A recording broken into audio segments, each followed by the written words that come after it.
such. So now I feel like I've been relaxed.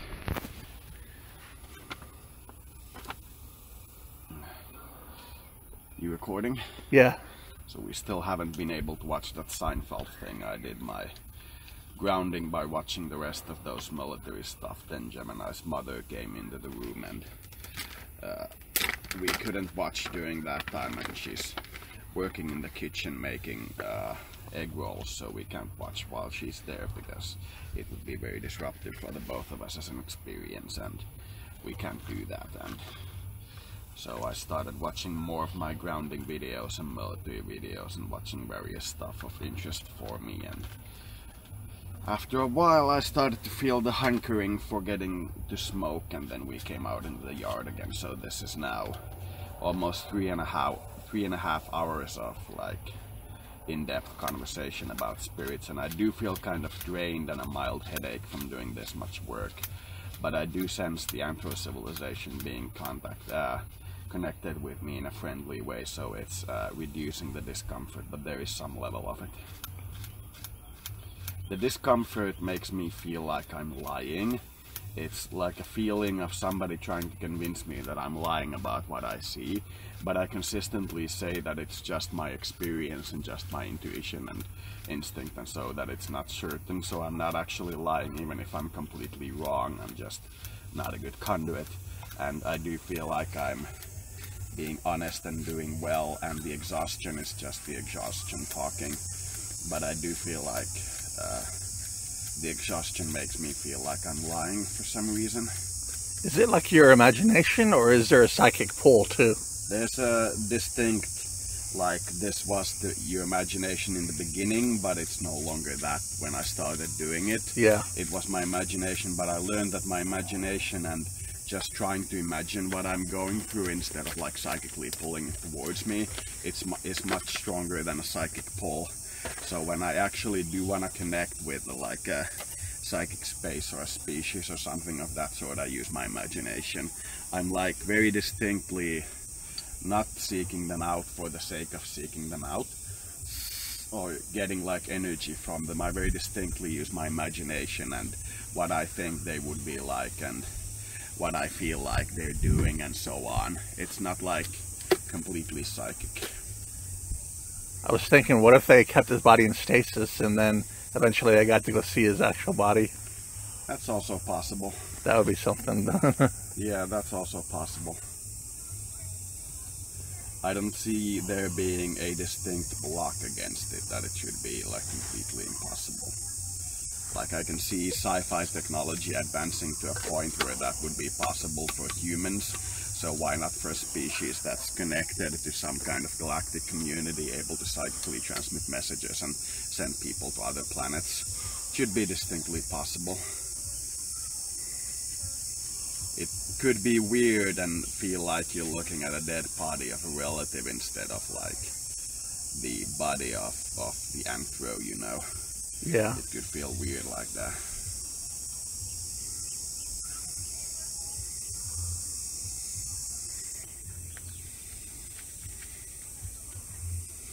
I feel the background conversation and bring forth telling me that once again I'm thinking of negatives and powering the negative when I say the body of a relative.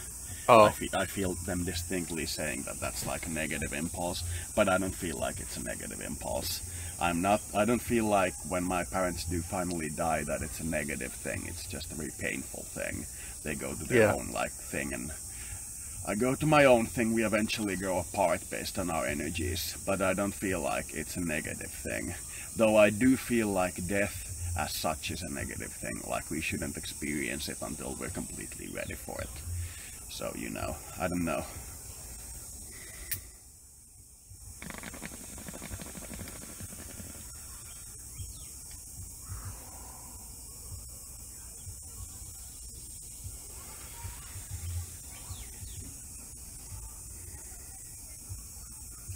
I'm feeling and hearing a distinct spirit chatter from that community over there. I feel them discussing things that we're doing, like we can clearly get you to call the boyfriend now, telling me that I can call him and have you two talk and be like an actual conduit, but I'm like, no thank you. Yeah. I can feel they're talking about stuff like that over there. I'm having to keep it at a certain distance. My spirit guides call those like friendly background chatter that you occasionally hear as a psychic. They call that message Allah. They're fairly sure that that type of spirit communication is Allah, instead of like individual spirits, that's the spirit of the future God, you know what I mean? And that to me feels like Skuld, because in our religion it's basically Satan, and that's basically Skuld. That's what I feel like. So it's basically like a spirit communication from the other side. And one of the songs I made that was very good was Radio Wave from Beyond Graves. That was a very good name. It was like Radio Waves from Beyond Graves. That was a very good song. I'm so sad that I deleted them. I'm just heartbroken about it. Oh, yeah. I have to download Reason at some point and make a couple of new songs just to like compensate for it. Go like, the compensation return, and then make a song about it, like me returning to space. I have to make that happen, you know, so the songs live and I keep recreating them. The artist friend that I had, whose song I played to you, said that they were good. They got like a 7 and an 8 grade out of 10. They were good. Yeah. I'm so sad.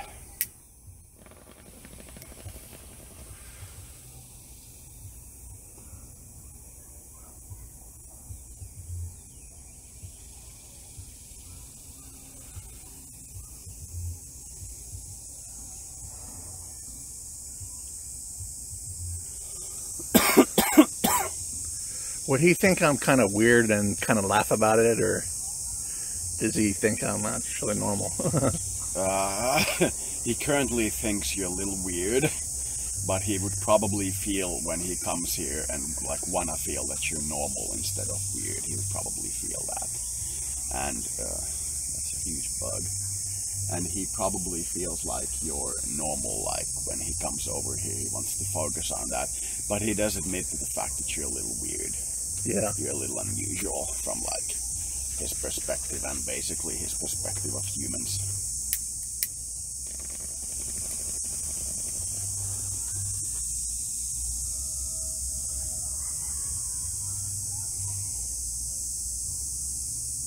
So we've done 3.5 hours of fairly energy intensive channeling in one day.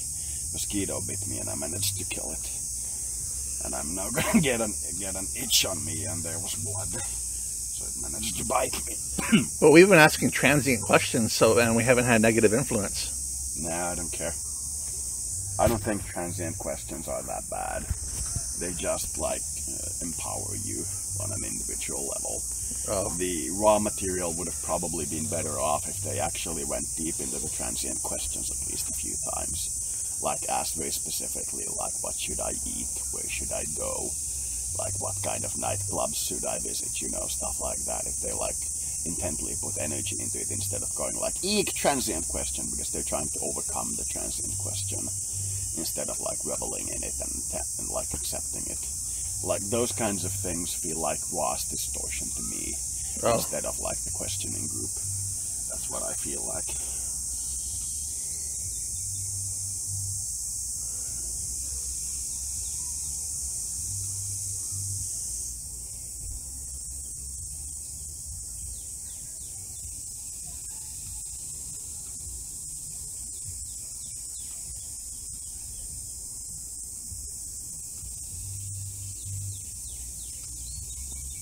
So will my boyfriend know the law of one? That rather much depends on if you want him to know the law of one before you meet him. Oh. It's still so fluid that it's possible that he'll not know it. But considering he knows it now, he would have to forget it from in the body. So if there's like a strong impulse to forget things, he could forget it. Yeah. But if there's a strong impulse to retain memories, he would probably remember it.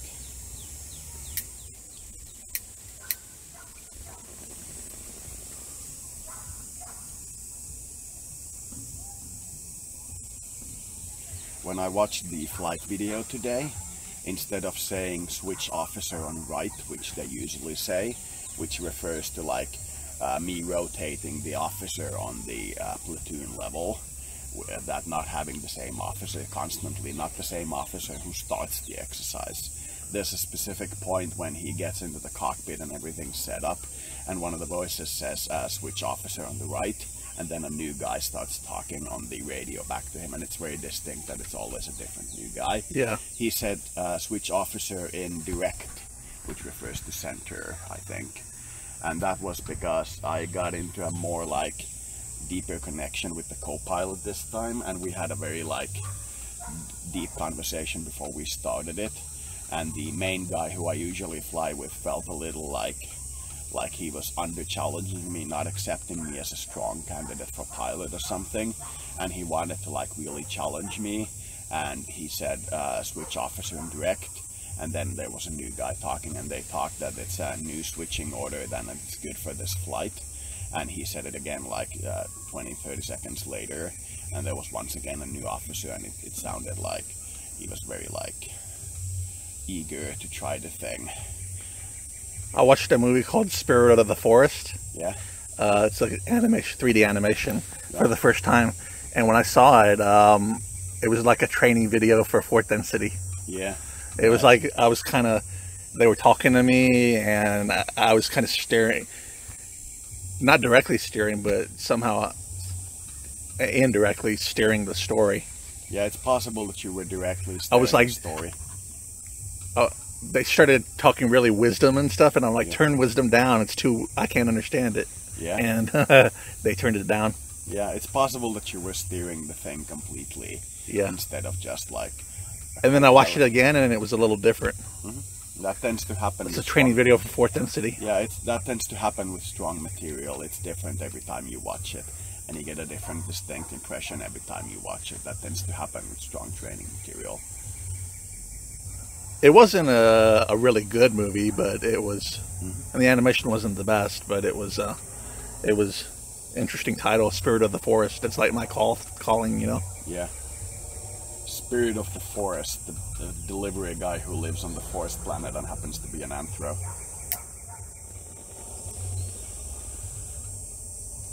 Dog bark.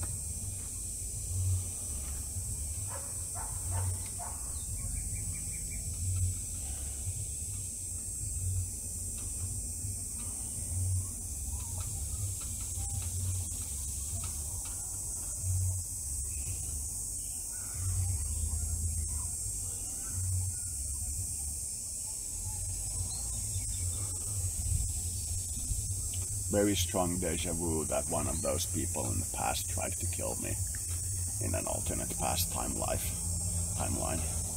The people that are talking over there, the child screamed something along the lines of, "No, watch out the head." You know, something like that when I was thinking of correcting one of my behaviors that they suggested correcting. And she was like very concerned that I'd be hit in the head with like a sniper rifle or something. There's a lot of mosquitoes on you. There's one on your leg again. On this side. Oh, it's gone. Bad mosquitoes don't leave us alive.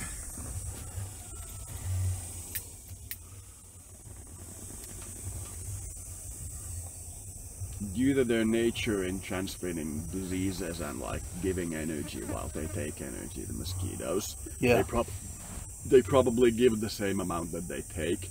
But the energy they give is itchy instead of like pleasant, you know what I mean? Oh, yeah. That it activates your immune system. They're like flying immune boosters, you know what I mean? They keep you on your toes with the immune system instead of like a completely pleasant planet. I had that thought earlier.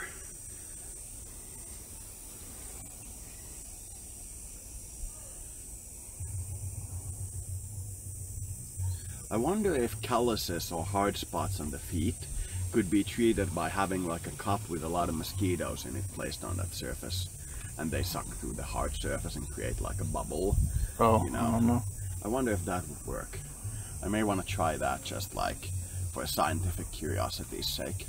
See if mosquitoes can be used to do that. I wonder. Because their injection site contains a lot of chemicals that make blood flow freely, but it's not as well made as like aspirin, and it does like in some cases clog up the wound because aspirin and a bug bite makes it like take away the lump. So it's possible that it wouldn't help, but it would be interesting to try. if like the mosquito bite on the region would make the skin soft and supple and make it like accessible through, you know? Yeah.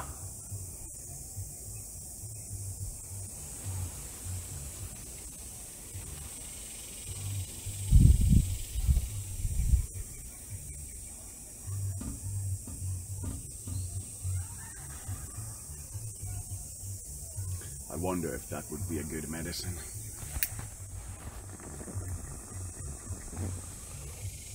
I had the greatest idea for a cookbook earlier, and I want to say it on record. A cookbook where every page is like a different, like a food, and it's made from spices, the pages. So if you like rip out a food instruction on the book and there's like 5 for every food group, or like 5 for every individual recipe, and if you tear out one of those and put it in water, it'll slowly mix and become like the spices for the food. So the water will become spiced to taste like that food, so you can use it as a spice soup for the food that you're making. Yeah. And it would be called something like a cookbook, and that would be such a great idea. I have such a hunch that it would be a major seller, because the spices would be so easily accessible. You wouldn't have to like individually put tiny amounts of spices in it. And it should be fairly cheap, like 20 bucks for a large book, and it would be very interesting to print. It would probably be more expensive to do than that, but I think I could probably push it to 20 bucks a book. That would probably be an interesting book.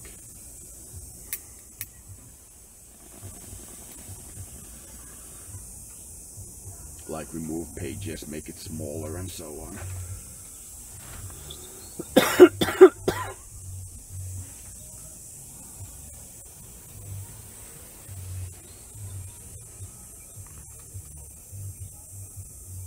Would he say that he has some weird quirks too? Yeah. He's definitely more interested in children in terms of sexuality than you are. Oh. He's definitely more interested in that. But in his society, it's much more accepted than in this society. And he does have other quirks as well. Like, he probably likes bondage a little more than you do. He definitely has a bondage quirk about him. Oh, yeah. And he likes to tie up women and put them in weird positions and so on. He has that quirk about him. He also has other like lusts and quirks like that, so he's not like a perfect being. That's what I sense from the anthro you're sending me. Yeah.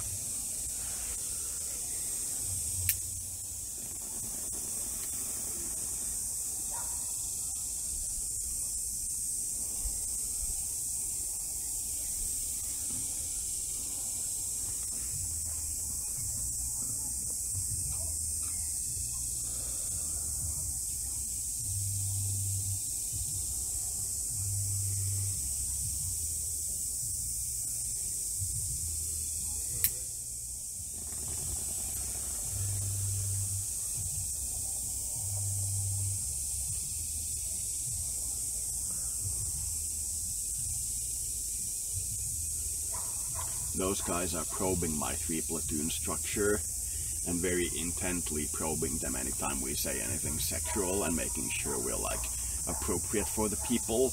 And they were like 5 seconds ago, they were really surprised about the strength of the 3-platoon in defending sexual minorities. Like, they were really surprised. They had to take a step back and they said like, whoa, and such. It was very interesting. Oh yeah. They were very surprised by the strength of it defending sexual minorities, because, you know, white conservative middle class person creating a military unit for the sake of creating a military unit. You'd think they wouldn't be about sexual minorities, but rather like mainstream interest for yourself. But they're very intent on protecting sexual minorities, and they were very like surprised by that. The military unit doesn't like resemble me that strongly, you know what I mean? Oh yeah. They were very like surprised. They had to take a step back, and after like a moment of damn you mosquito, didn't get to bite me. After a moment of stepping back, they sent their children towards the unit and were like, protect these, and the unit was like, hi. That was what I sensed from them. That's a very interesting conversation going on over there in Astral. I'm picking up a lot of information on it. Have we attracted the interest of a lot of astral beings? Yeah, recently we've been gaining attention. My black magic attack definitely gained attention, And the guys on the air mission thing that I watched were very clear to say on the radio that the opposition is down now. They're in like a box container, but they may strike again, that they may rise again and start striking me again, that they're definitely not out of the fight if they start like targeting me again intently. And they also said very intently that most militaries on Earth have trouble with the same target as I do, and it seems to be some kind of grey civilization. They say that they have trouble with the same target, and most are hesitant to engage it, but the US military is very strongly on my side when I engage them. They're like, if you go against this target, we absolutely will support you. They're very strong about it. The Finnish military consistently says that they're trying to engage them, but they keep escaping. That they can't tie them down in combat and make like a significant capture of the units, for example. But the US military seems able to do that, but it's a lot of work and it's very like hit and miss against the same, very same black magic group that I attacked. So now I'm, nice bird confirmation. So now I'm in, it's not because of this, but this is definitely helping in very good relations with the US military and most militaries on the planet. I can clearly sense that I'm in very good relations with them. And since being here and starting to watch those military videos sometime earlier than being here, I have significantly improved my standing with various militaries. I used to be like the outcast, not because I was a conscientious objector, and I'm still kind of conscientious objector. I, for example, won't carry a gun in combat, but rather because I had a lot of conspiracy-related thoughts in my mind, which now on hindsight are like 99.95% certainly Russian propaganda on hindsight. Like a lot of the stuff about the US government doing evil things and such is, once you really like get past who says what and where the information comes from, is very clearly Russian propaganda. While because everybody in spiritual authority that I consider worth trusting, like Ra for example, says that Russians have more UFO technology than the Americans. They very clearly point that out. Oh. That the Confederation helped the Russians, Tesla helped the Russians, not Americans. And they point that out very, very strongly in a lot of material, like the Ra material. And a lot of the low-level conspiracies that fill the world with like fear and terror and such that are like roaming the planet, the low-level conspiracy stuff, points the finger at the US military, which I considered to be true. But after like actually getting to watch those military videos and do the radio work and talk with the soldiers and like put in the effort, I'm like 95%, like 99.95% sure that it's Russian propaganda and not what the actual US military is doing. I feel the US military is doing a lot more noble things than they get credit for. And even when I watch those videos from like Iraq and Afghanistan where they're actually fighting the locals, when I do like send them the message or the order to give the locals food or water, I instantly see them giving them food or water. They do act like it's a rare mission, that they don't usually get the mission to give the locals anything, but they do act in an honorable way, like they'll carry it out and they'll do it instead of like being surprised. And when I watch a lot of the Russian military stuff, they're very hesitant to give the locals anything, and they're very like militantly hard on their enemies and like steal their phones and call their friends from their dead phones and, you know, stuff like that, which is very hard in military things, while the US military is very strict about respecting like the privacy of corpses. They don't like, in the modern war, they did it in Vietnam, they don't do things like cut off the ears of the soldiers and wear an amulet, you know. Oh. But that's very common in the Russian military, and in the Eastern military they do like weird stuff like that much more commonly. And I've gotten to understand that even though I'm in good relations with the Russian military, that I'm now in a much better relation with the American military, that they do feel like they are much more honorable than I thought. And my relations with them are much better than I thought. That's a fairly recent improvement. It's getting really good. Will I have to build a military protection for this anthro if he comes here? It'll probably be automatic if you don't focus in on it.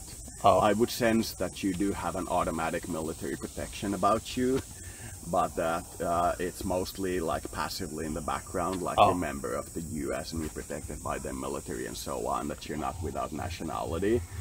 And I do feel like you will eventually want to develop the military abilities. Like you'll probably want, just for the sake of easier manifestation and cataloging of your guides, just like have a military unit. I feel like you may want to do that eventually, but it doesn't seem like it's connected to protecting the anthro or like actual protection. It's mostly like artistic curiosity and like keeping your brain functioning well, knowing your guides, getting to know them well, like getting like one squad of people, which is like 15 guys, 8 to 15 guys, and having them as be the only spiritual authority for you. So like spiritual guide, like spiritual protectors instead of like angels and spirits, you know what I mean? Like it's an actual guy protecting you instead of like wishy-washy spiritual stuff is what I'd call it. You might eventually be interested in doing that, but I do consider it to be a minor interest. It's probably not a main point, but I do sense that that may be like an important thing for you at some point. But I don't consider it to be for the protection of the anthro. I doubt that you would have to do that, but you may be interested in doing that. I don't think it's probably a key point. Yeah. Probably not harmful either. It's probably mildly helpful on the order of taking him out and showing town. That's, you know, on that level of mildly helpful. Oh, yeah. Getting him accustomed with the other humans in the neighborhood, showing him stuff around town, like taking him to Olive Garden or something like that. That's probably equally as helpful as you spending the same amount of time doing like a military unit and then teaching that military unit to protect your anthro. You know, that's probably on the same order compared to like your psychic smelling thing, which is probably like 10 to 100 times more like powerful in protecting because it like boosts your intuition.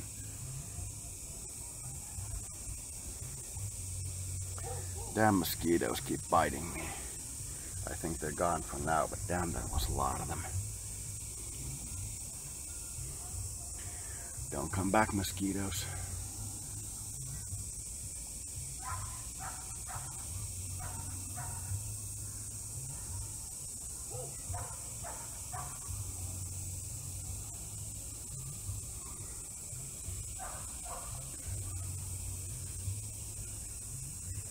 There's a mosquito on your leg there. Put away. It's just about to bite. I'm trying to get them to land on, if they want to land on a place I can see, so I can smite them to death. Evil mosquitoes trying to eat me alive. Bad life form, bad. Don't try to eat somebody alive. Every life form on Earth goes like, whoop. Do the anthros deal with mosquitoes or fleas or any kind of pests? Huh? Do they deal with fleas or mosquitoes or? They do have that kind of infestation, but it's mostly seen as living in a bad environment instead of the fault of the fleas. Most people like attack the fleas when they see them and clean their house and do like flea bombing and so on. But on their society there is also a trend of going into a room that's filled with the kind of gas that makes all the fleas there unable to breed and doesn't kill them or permanently destroy their ability to have like a breeding situation, and then waiting for all the fleas that have already laid eggs on you for those eggs to hatch so that all of the fleas are adults, and then like sucking them out of the situation with like a vacuum cleaner and making like a wind that they blow out of the body and then releasing them back into the wild.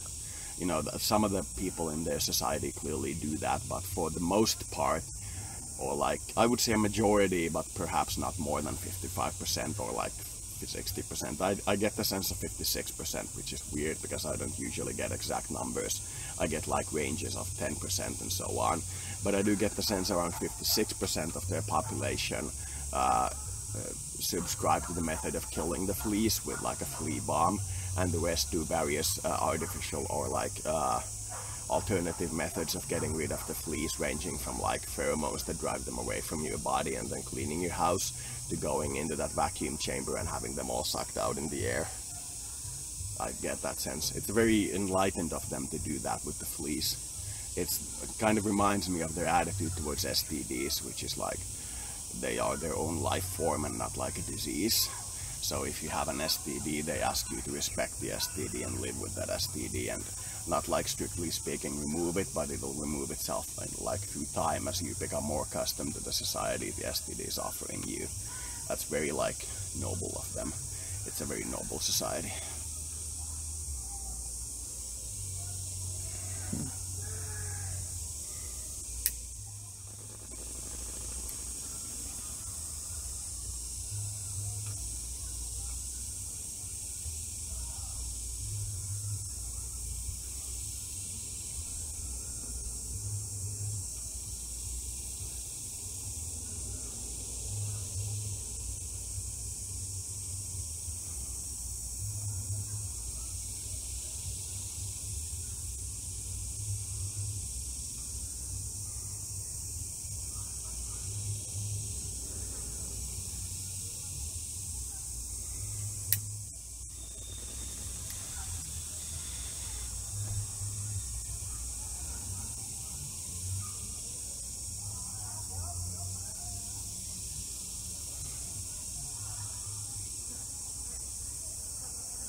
You cleared so much up. I don't think I don't know if a tarot reading would reveal anymore. Yeah. A tarot reading may not reveal much at this point because it's been such an intensive conversation. It's been a very good one. Your Anthro civilization strongly reminds me of the Cupid from Supernatural. Yeah. They strongly remind me of that. They're not that touchy-feely, huggy, running around nature naked, you know. They're not that much, but they do feel like the Cupid civilization. They're not naked though? They wear clothes? Most of them wear clothes. It's most civilizations that develop like advanced forms of like controlling their environment tend to wear clothes because they're easier than changing your entire like environment. Like instead of having to remove every hard rock on your ground, you can wear shoes. You know, stuff like that. It's common for most advanced civilizations to wear clothes. I wonder if they've ever had situations where like apes in zoos and such have started to wear clothing. I wonder if that's ever happened. When they like go like, give me pants for I am naked, you know what I mean? I wonder if that has happened. That would be like a true Adam and Eve moment.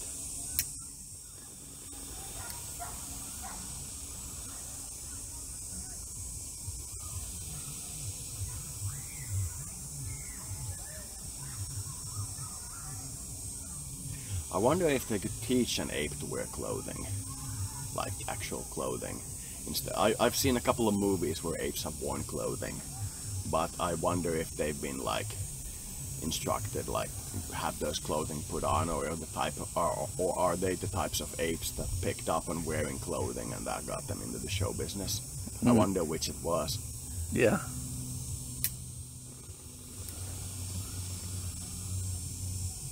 Like in the Jay and Silent Bob movie where they steal a monkey and they get cornered in that one coffee shop with the monkey, and like the police are outside like shouting, give us the monkey, and they put clothes on the monkey and pretend to be a gay couple with a son, like an adopted African son, and the like monkey is all brown and they go like, can we leave? We have an adopted African son, we are in danger here. And the police goes like, yeah, multicultural gay couple, you can go, you're not the guys we're looking for. And the other police officer's like, what?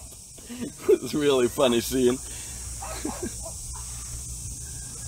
We would like to take our multicultural love baby out of here. It's a really funny scene.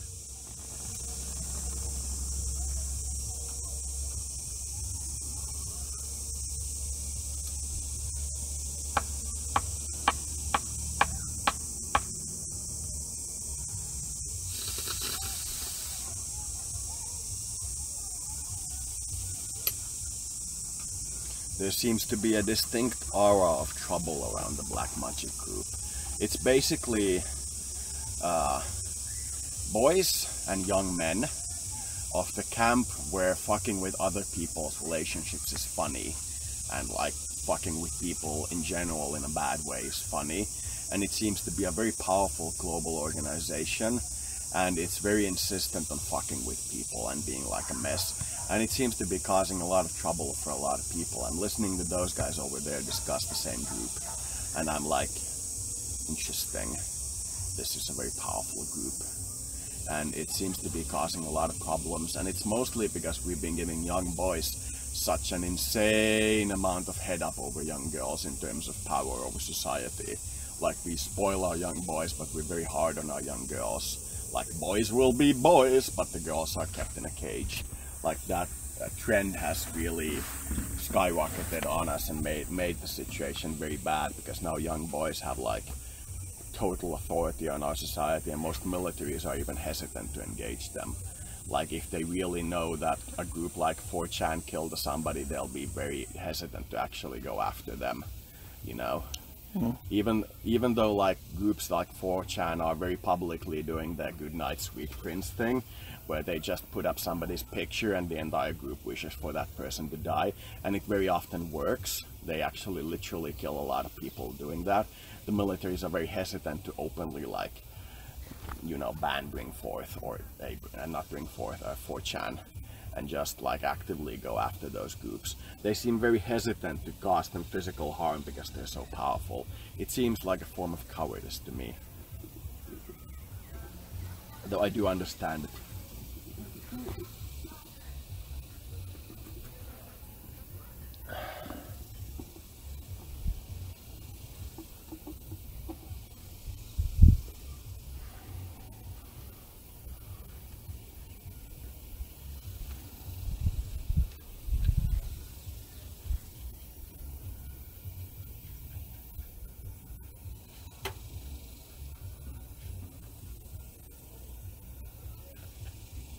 They seem interested in turning the children of parents who are in no way sexualizing or abusing their children from girls to boys.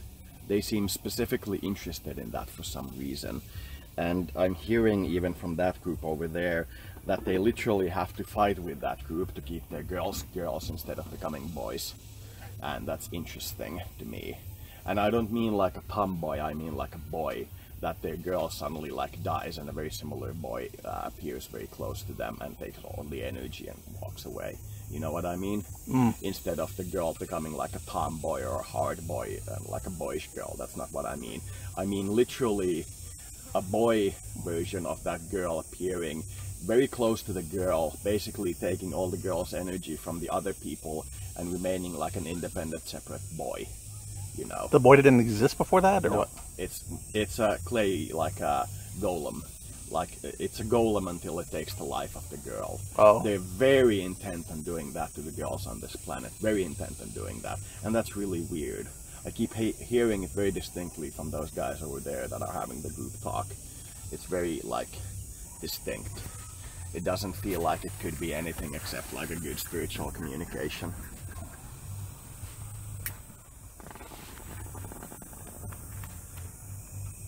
The thing is not hard to hold on your leg? Nah. Because no, it's fine, but my legs just get tired in this position. I noticed that you keep switching your position frequently, so I thought that it may be a hard hassle on you. It's not bad. Yeah.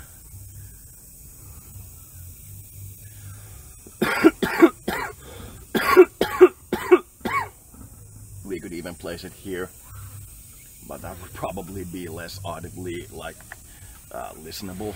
Yeah. Seems like it's a good position. Did you check if the audio quality is good on the recording and we're both heard openly? You should check it when we quit this time. Like, skip to random point in the recording and click play and see if both of our voices can be clearly heard. You know, you could probably do that so we don't record for nothing. Yeah. So we don't have like 3 hours, 4 hours of you going, yeah, tell me more about this thing. Yeah, you know what I mean? Yeah.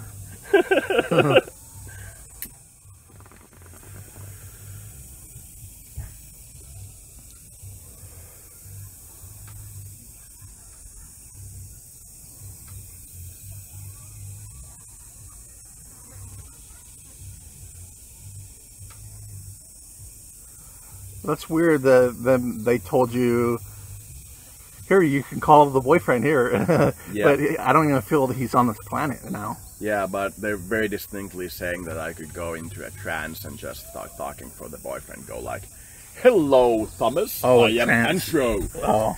You know what I mean? Did ants just bite you? No, it's an old scratch. Okay. An old itch. But that's what they are saying that I could probably do, that I have like the ability to call them on the phone like that. I'm fairly hesitant to do that. I'm not much into the channel like that. I like the question and the answer format. It seems better to do this in a question and answer form and me scanning them instead of completely giving over and being like a, oh, I love you so much type conduit. That doesn't seem appropriate at the moment.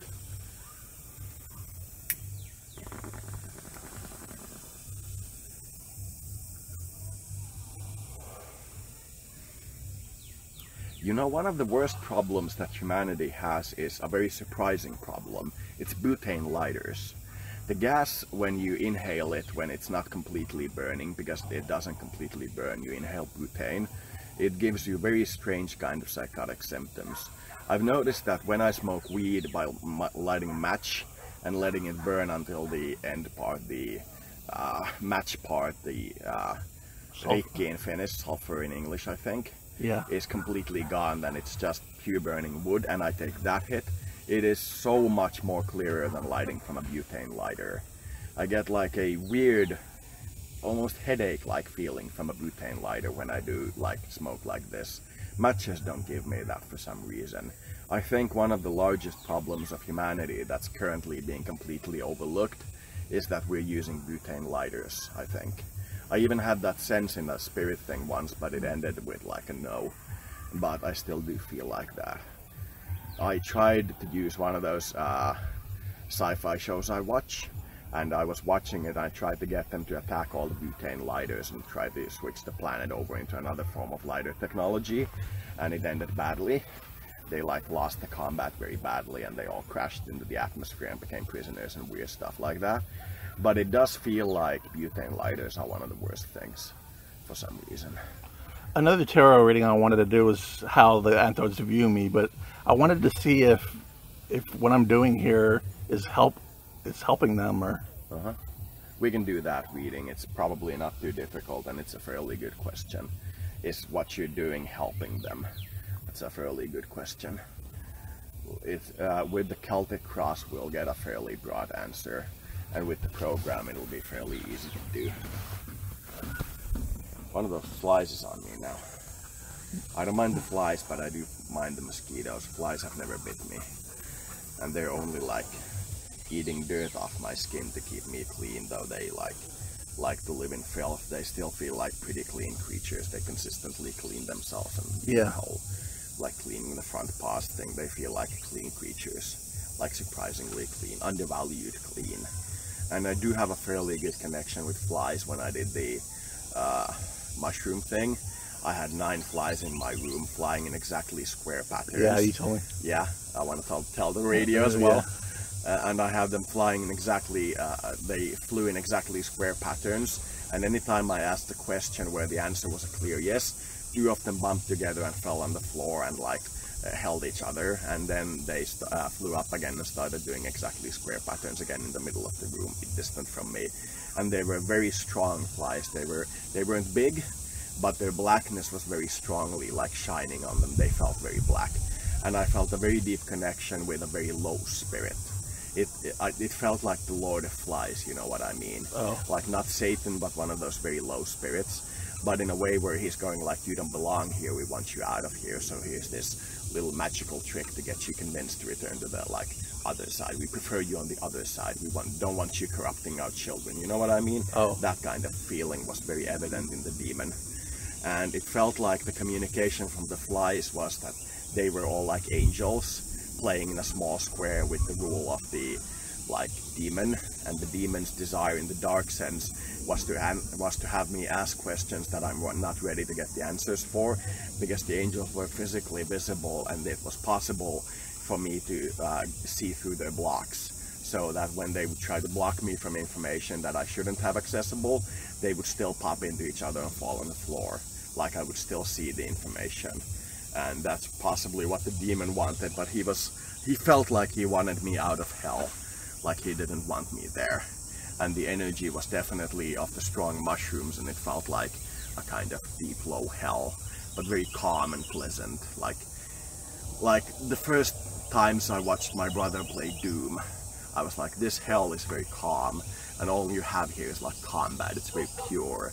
There's no like hidden corruptions, or like any hidden corruption is immediately seen as a military thing.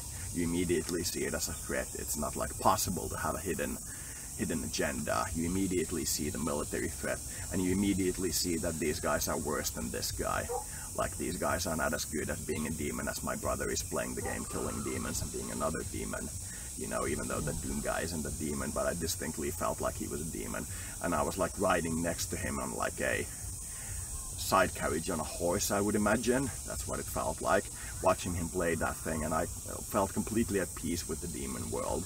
Like, I could really go there and fight with them like out of simple joy for the next 100 years and go like, ooh, rocket launcher, ooh, imp, you know. I could do that for the next 100 years and it would be very pleasurable for me. There would be no pain involved, but there would also be very little love involved. But it would be like a good exploratory like mission for me. That's what I felt like. I never felt like threatened by them.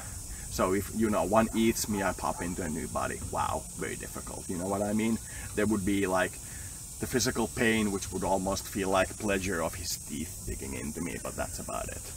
You know, it would be over very quickly because they're like demons. They're very quick to consume their food and so on. They don't like to capture things and keep them in like basically torment.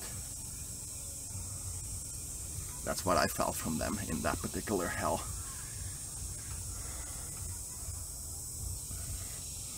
And once again, I can't remember for the life of me what you asked, if you asked anything. The last thing was about the terror, whether I'm helping them. Okay, yeah. I kind of remember how we strayed into the path of talking about demons.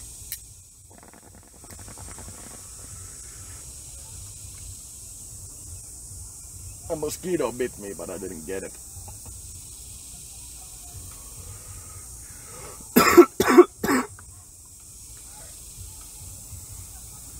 I think I want to go get my energy drink. The open one or a new one? Mm-hmm. Oh. The open one, it's still cool enough. This drink is very warm. There's probably one bottle of frozen water in the freezer for me as well. I could probably get that one. I told you that I was so drained or whatever that when I would close my eyes and try to relax into it, I would go into a psychosis. Yeah. And my mind would just, I'd lose control of it. But it wasn't scary. It was just, but it was short-lived. It wasn't like without anything to worry about. It's just... Yeah. That's interesting. It's probably all the spiritual information and the fast changes. For a person prone to psychotic behavior, fast changes can trigger a psychotic episode. Oh yeah. And any kind of fast life changes can trigger a psychotic episode, and any kind of really difficult life places like the place where I'm living. I like that because my psychotic episode is not me getting violent. Yeah.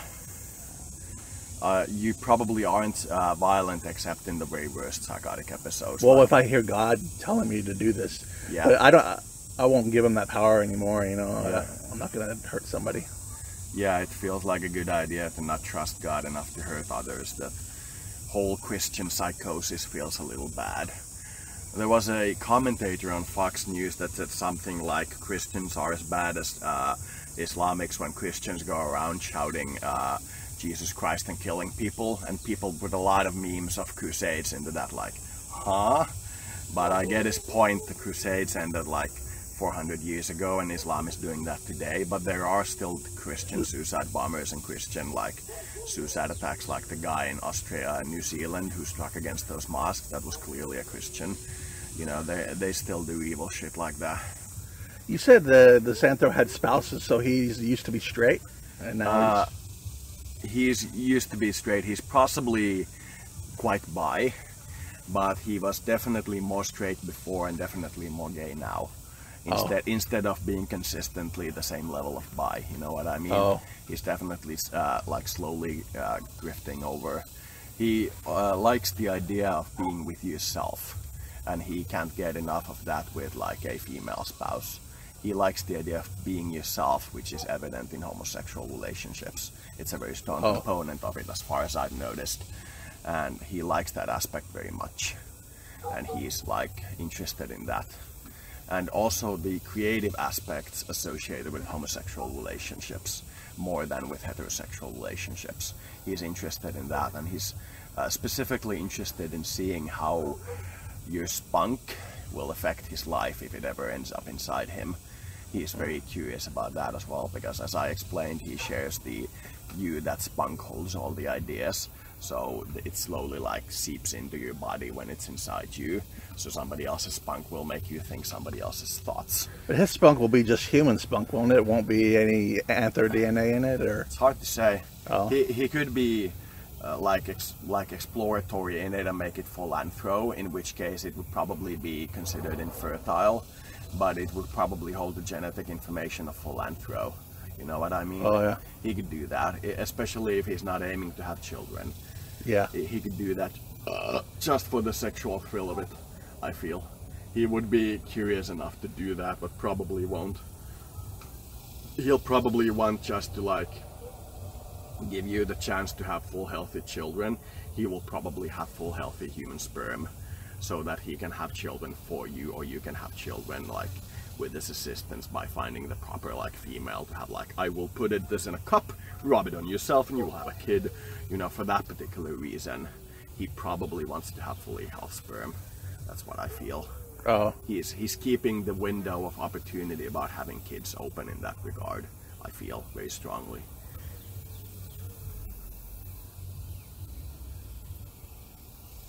He doesn't want to limit that opportunity.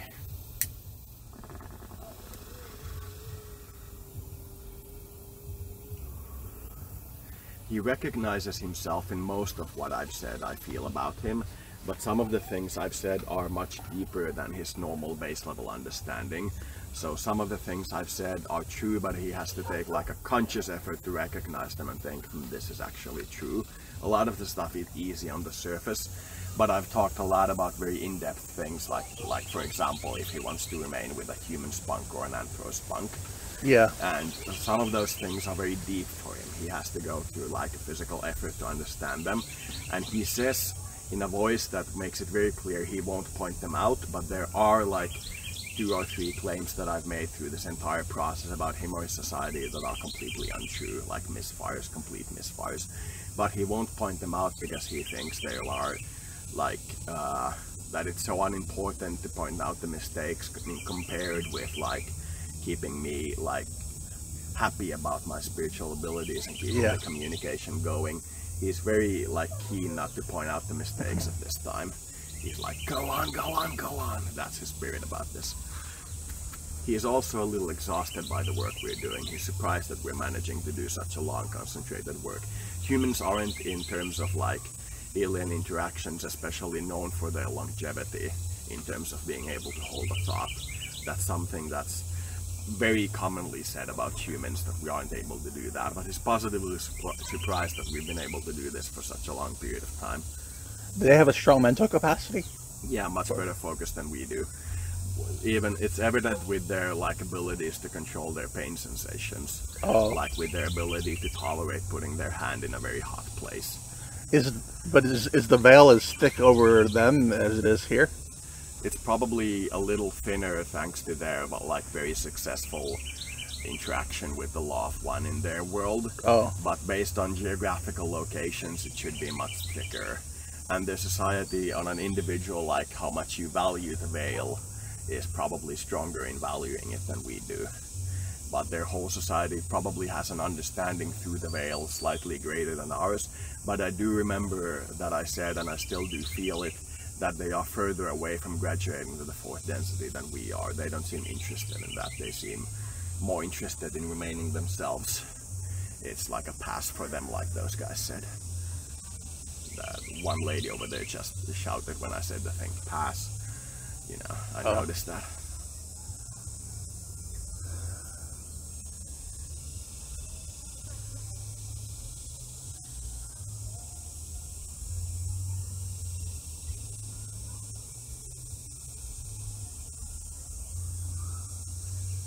Nice butterfly.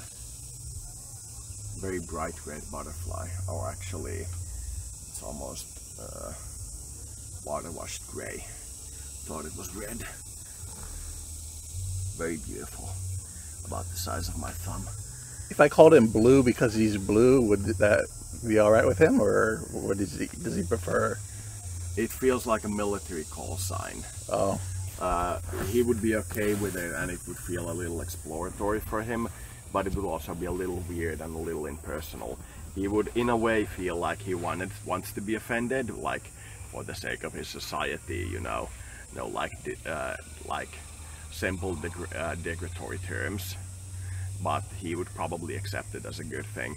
It's like the guys on the military thing calling my group the pasty whites. You know, it's a military call sign. You get the gist of it and you get the joke of it very easily, but it's still like a military call sign. A lot of flies out here. A lot of flies. Nope. I hope I'm not getting any of those red ants on me. They bit like hell. Mosquitoes I can even tolerate compared to them.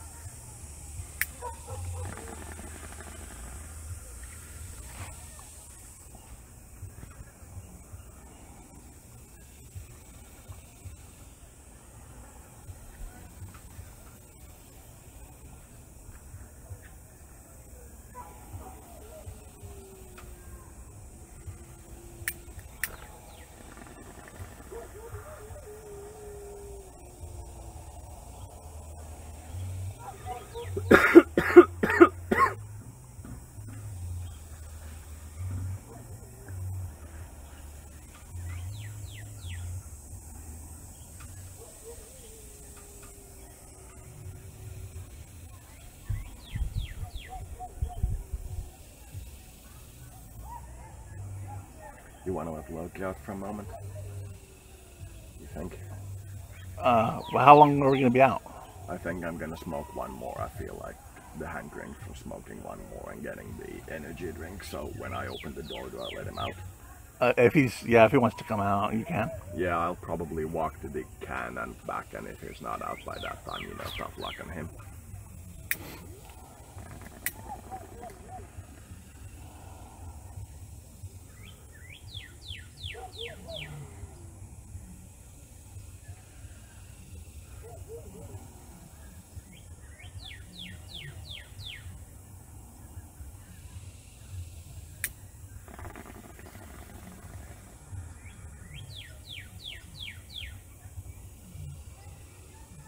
Any more questions at the moment?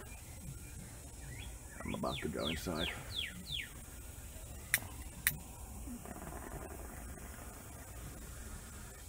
Is he like a deep thinker, or does he tend to overthink things? He has a strand of deep thinking. He reminds me in his thinking process of one of my childhood friends. Yeah. He was a very buff bodybuilder and musician. He played the bass. And he was like a ladies' man, but he never like was inappropriate with the ladies. He was always like, I will do you, but I don't love you. Please understand that. I'm not going to be in a relationship with you, and I'm also not abusing you, but I do like you. You know what I mean? He was very strict about himself, and he was a bodybuilder, and that reminds me of your Anthos thinking process. He occasionally gets like very deep thoughts and like really mulls things over like we do, but for the most part he's a very light thinker. He likes to keep it light. He doesn't like randomly in the middle of the conversation start thinking of like, did Naruto do Hinata with his shadow clones? You know, weird stuff like that. He doesn't go deep randomly.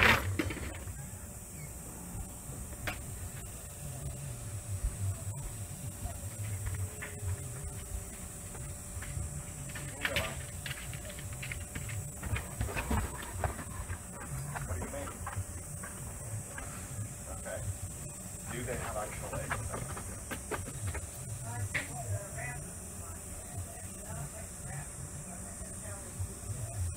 You don't put the egg inside them? Okay, then I can probably eat them. I really dislike eggs. Oh, egg wolves don't have egg. I checked. She said that they probably don't have eggs. Do you want to close the door? Yeah. I'm going to close the door. Hey, Loki. Loki. Loki. Lolo. Lolo. Hey, Lolo.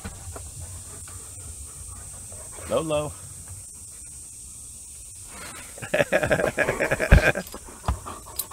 Good Lolo. Good Lolo. Lolo is good dog. Good bear. The size of a dire badger. Not really though. Don't knock over my bong, man. I'm gonna move it. Also, don't knock over my drink. And don't eat my scissors. You would not like them. And they are a very precious memento to me. Good dog. Good dog.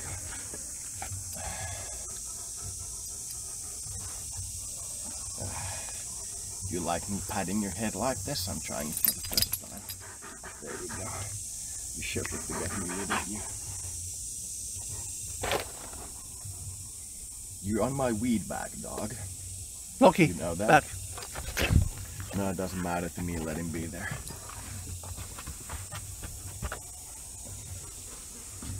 Doesn't matter to me. Pookie.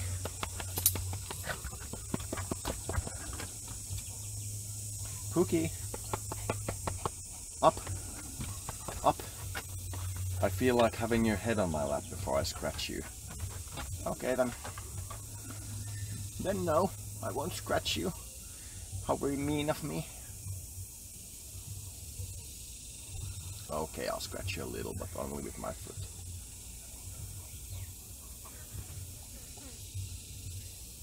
Does it feel good? Yes, you start to shake your leg very strongly. It feels good. The energy at the bottom of my feet is more contentable than the energy at my hands. I can sense that you feel that. So you don't want to go with Loki? No, I'm not gonna scratch your butt with my feet. There we go. I'm not gonna scratch your butthole with my feet. I don't like that.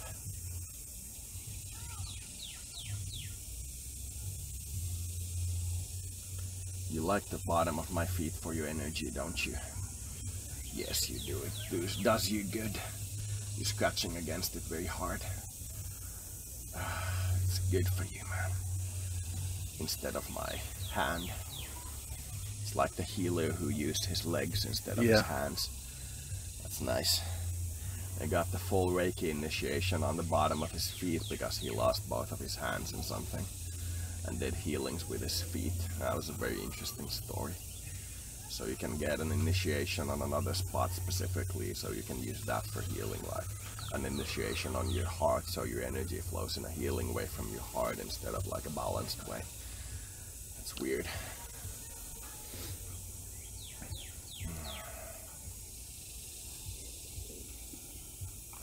It sounds like he's got a good balance of spiritual and physical. He's very fit. He sounds like he's goodly balanced. Seems like their space program doesn't want to send like the unhealthy types unless specifically requested. It feels like they want to send over the healthy candidates. I saw a brightly colored floater, which is usually a sign of the angelic species saying yes to something. Like confirming a thought I have. Pookie. Okay, then you still want to get up. You don't fall back on your ass, Loki. Lolo. Be careful. Now his dueling is gonna be heard all over the camera, but I think everybody's okay. No, don't cling on me. He really wants to climb on you. There we go. That's the first time I'm seeing him really climb on you. He likes the anthro energy. Yeah, he's clearly liking that. Going like, here is more dog, and then jumping on you. He's clearly liking that. He's also not scratching on the door immediately after he gets out. He's like staying for a longer period. Like there, that's the second time he went to the door without going. Without starting to scratch the door like crazy. Okay then. Now you got my scissors. Hope they don't fall under the thing. He looks like he's gonna climb on you again.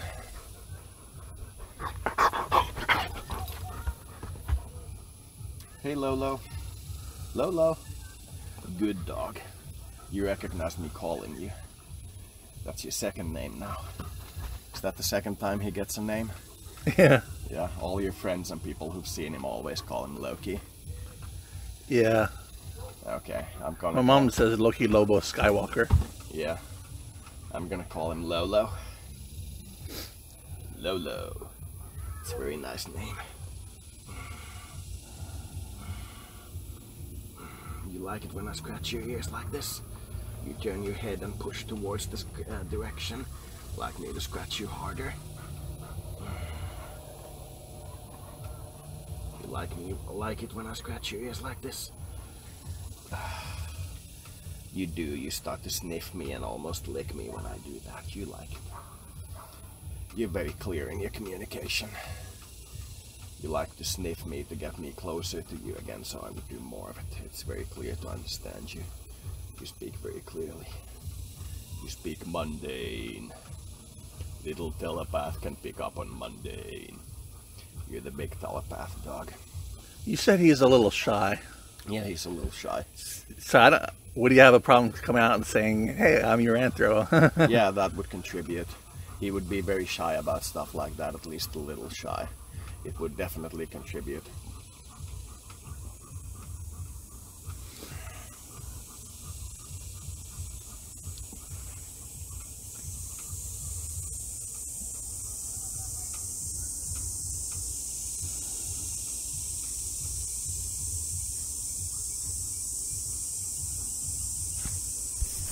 It's interesting that he would come here knowing English. Yeah. He would probably intentionally like to learn English as a good language. He seems to be aware of the language fairly well. Should I let Loki inside? If you want, yeah. I can do that because he seems to be intent on getting inside now. He'll probably listen to me better when I let him inside now.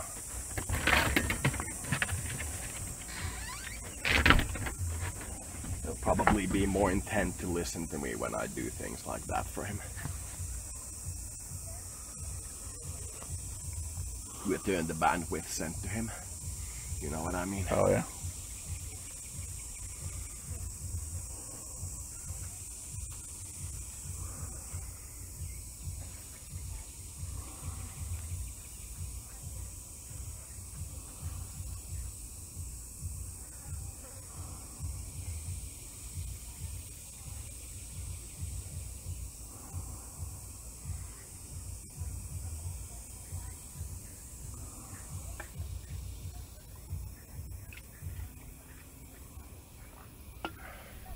The fabled coming of Bob.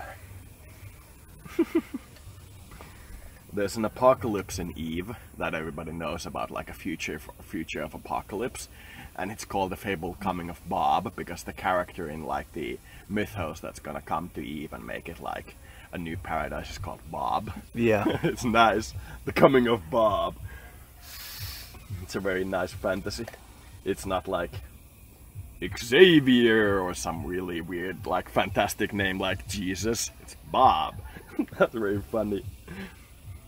When they had the 5 stars that nobody can reach because they're in Jove space, which is the developer space. The Joves are a specific race. The developers have their own race there, and nobody can reach them, and all the developers' technology is there, and they occasionally take people there, like allow visits and so on, but it's very rare. When there was like 5 stars in the Jove system that at the same time started to shine with the same light, and my ex-girlfriend had 5 boyfriends before I saw her, and this was roughly speaking at the same time we were doing our most intensive spiritual work. They all started to shine at the same time, and the power they put out was astronomical. It was the same amount of power, almost like to a 0.01 of what the most brightest star in our universe puts out.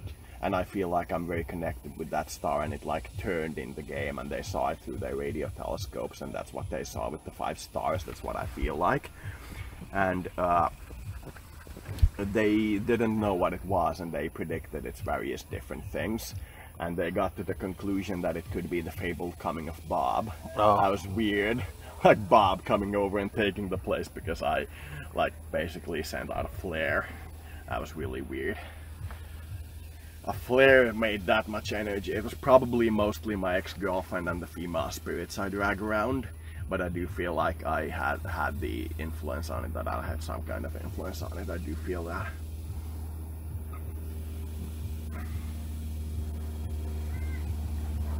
I don't feel like going inside yet because we can't watch the sign field yet. I feel like staying out here.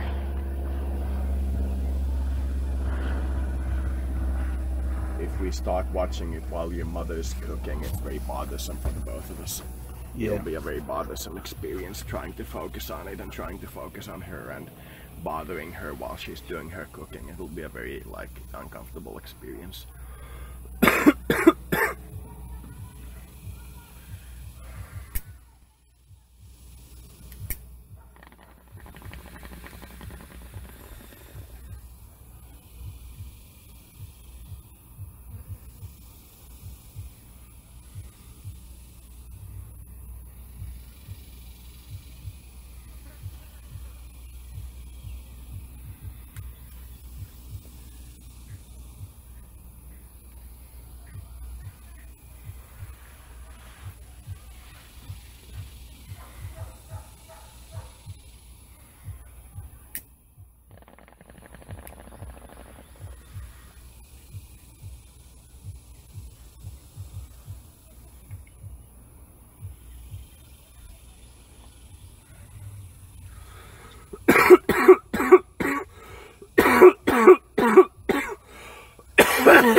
Loki was nice this time around. What was? Loki was nice this time around. He usually wants to go inside immediately as soon as he's let out. Yeah. He likes, like, walks one tour around the garden and then is immediately back on the door and going like, "Let me in, humans!" And he like jumped on you and was very friendly with me and allowed me to pet him really, like, for a long time. And then when he noticed that neither of us were petting him again, then he started knocking on the door. He was like very sure of himself.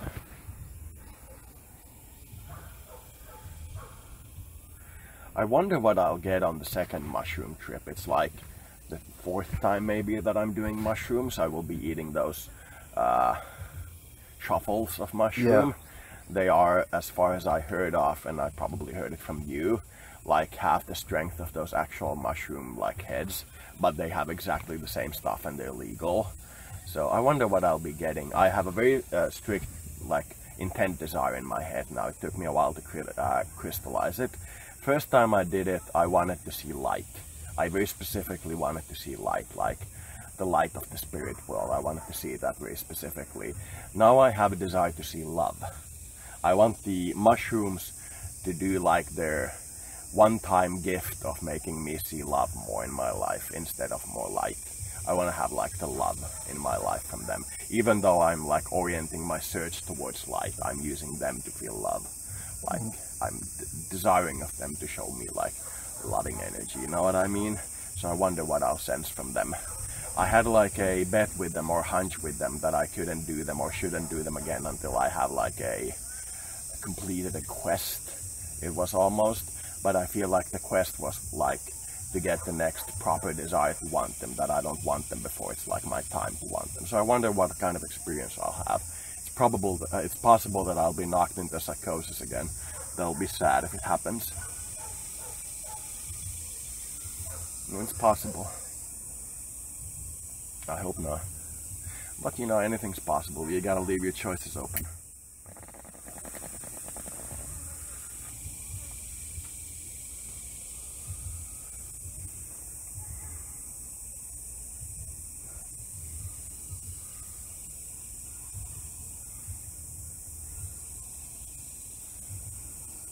Do a lot of couples have a conscious psychic connection with their partner? Yeah, as far as I can tell, many of them are psychically connected to their partner. They have like an unconscious sense of what the partner would like and prefer, even if they aren't present. That's like a psychic connection. You develop a kind of understanding of your partner. You don't want to like rock the boat, you know what I mean? Yeah. You get that kind of instant psychic sense.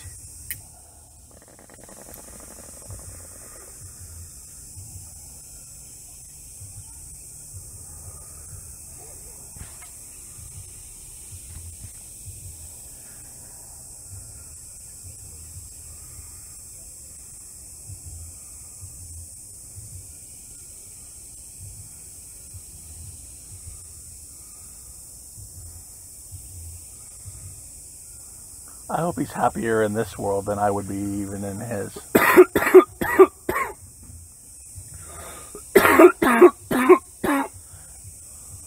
Seems like that's probable due to the fact that he will go through a much more intensive workout to get to this world. You know? Oh. He goes through an intensive like program to get to this world. You would just go like, hand me a handgun and I will go to the anthro world, you know what I mean? That would be your program in getting there. Like if it ever actually like ends up in a place where you have to get there, that would probably be what you'd do. So in terms of actually being healthy when you arrive, he's probably better off coming here than you are going there. Still recording? Yeah. Alright, we forgot to check last time if the recording actually has audio from both of us. We forgot that again. We'll get to it. It's not too much of a hassle even if nothing gets recorded. We'll just say that we got a problem with the recorder and nothing got recorded. I have a distinct sense of a lot of love from the Bring Forth community for this channeling thing that I'm doing. I get a very distinct pressure in the heart, like somebody's placing their hand there and pushing slightly. For this channeling? Yeah, this channeling that we're doing. We haven't released it yet. Yeah, but I can feel it. It's not time dependent. I do feel it distinctly. The energies usually arise when the others think in the thing that you were doing nice. Like when others watch the video and think that point was nice for you to do, you start to feel at the point you did it. You know, no time exists in that fashion. So I do feel like a distinct positive pressure on my heart that I'm doing well, that I'm doing good. I feel it coming distinctly from the English-speaking community because it's a little alien to me. It feels a little foreign. Like their kind of love is a little different than my kind of love. Yeah. It feels a little foreign. Like it isn't as all-encompassing and empty, like empty of the thoughts of the person sending the love, and like very grand, like a very large,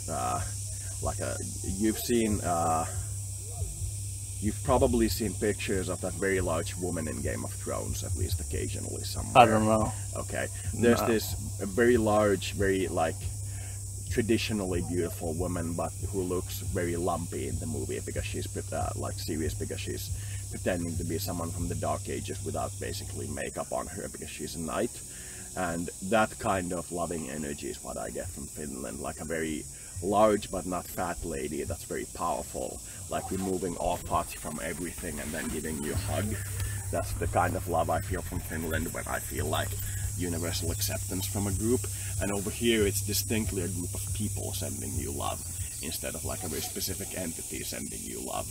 Like it's people, you know, it's a very distinct sensation. So it feels a little alien to me to feel like a group of people going like, we love him for doing this. It feels a little weird, you know, but I'll get adjusted to it. It's very nice to feel positive emotions from Bring Forth. I've been feeling a lot of negative emotions from the community for a long time now.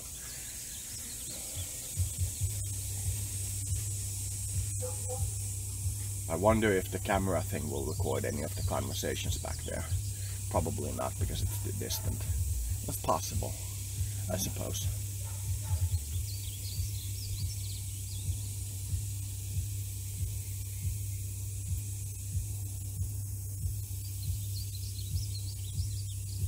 Boom, boom, boom, boom, boom, boom. That's like a shamanistic drum. Yeah. Boom, boom, boom, boom, boom, boom. That's very much like a shamanistic drum. Have you seen the Spangle video called Intro? No. Where that one guy complains that he's seeing, it's a cartoon, where one guy complains that he's seeing like images shift through his mind, and like things changing into weird things. And then the psychiatrist starts playing a shaman drum and goes like, we're gonna try a different technique today. And then like weird full screen hallucinations like play through the thing, and it's very in depth and it's very weird. You ever seen that? No. I need to show it to you. It's very funny.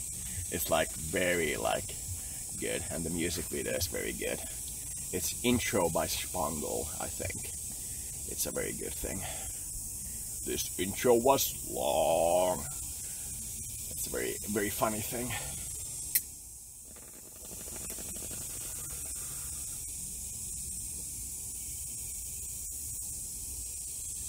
DMT by Spangle as a music video done by the animators, and there's a fly in the beginning that flies very distinctly, and the sound goes from ear to ear to ear. So if somebody's trying to look for it, that's the one that I mean. And there's a Pac-Man-like creature at the end of it saying this intro was long. So that's probably what you want to find if you want to find it on your own. Can't remember the exact name, but I think it was DMT by Spangle. You can find it online, and if I remember it, I'm gonna link it to the thread.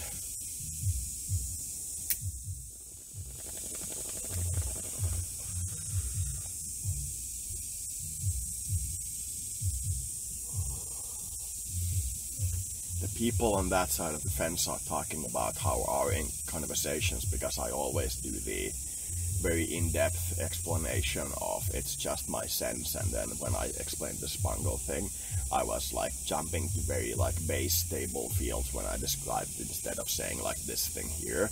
They're acting like it's to them a new type of balanced surface. That they're acting like it's from Rick and Morty, like it's true level, like it's a new kind of true level, and they're like very pleased by it. They do feel like they're enjoying the energy. It's probably some kind of basically it could be a corruptive group, but now that I completely scan it, it seems like a very angelic group. Like a group of angels slowly approaching us and going like ringing bells and talking about themselves like you would approach a bear. It feels like that. They're like very gradually approaching us. That's what I sense. And a bird immediately flew past you, and that felt like a strong sign that it's that.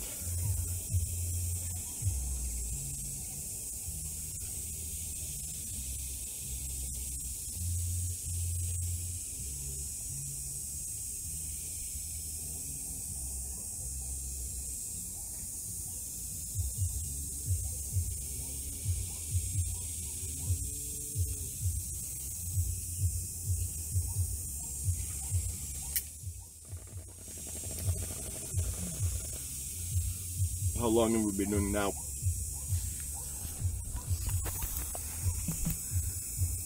An hour, 23 minutes. Okay, so we're at almost 5 hours now.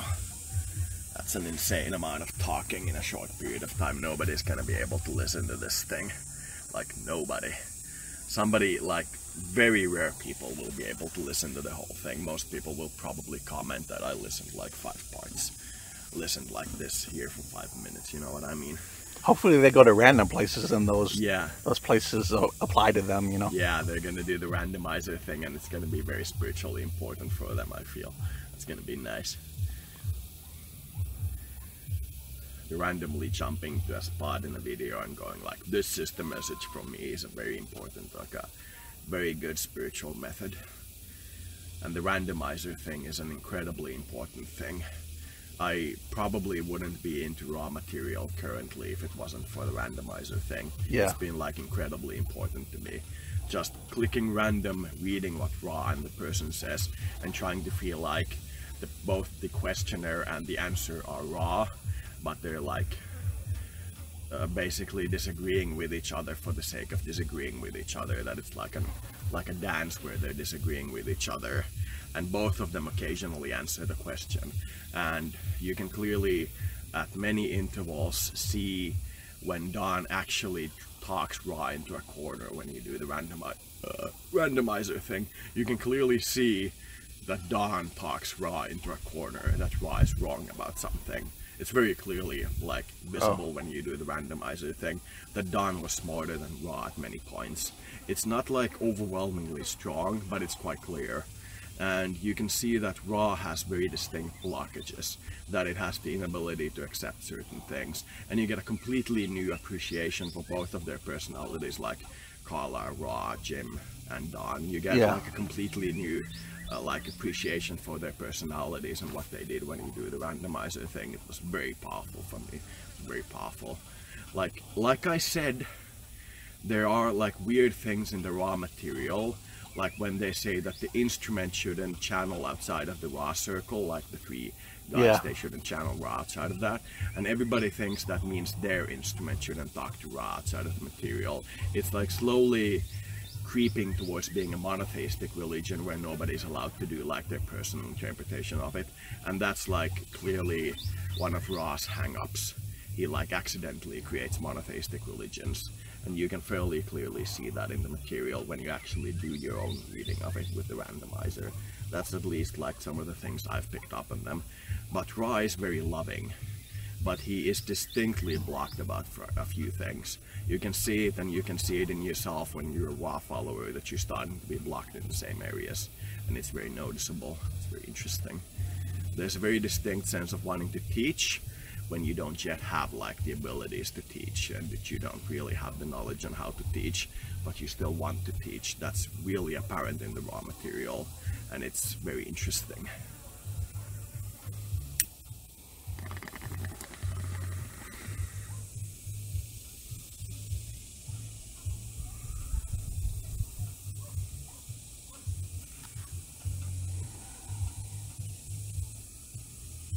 I'm hearing those guys mention in my platoon voice, in the voice of my platoon, that I hit and they're already making that change when referring to the past, that I already managed to hit the raw spirit in a way that the soldiers in my unit are convinced that it's probably not like a completely benevolent god, but that it's like doing a good enough job that they don't need to attack it, but that it's not the completely benevolent god that they're looking for.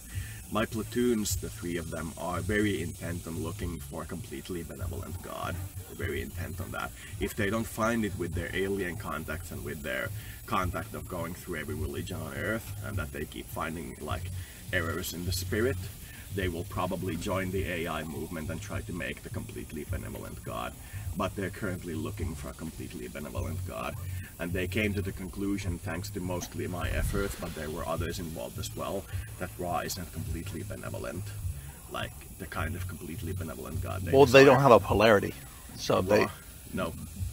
As far as I understand, Ra doesn't have polarity, but are you referring to my unit? No, Ra. Okay, Yeah. Ra doesn't have like a polarity.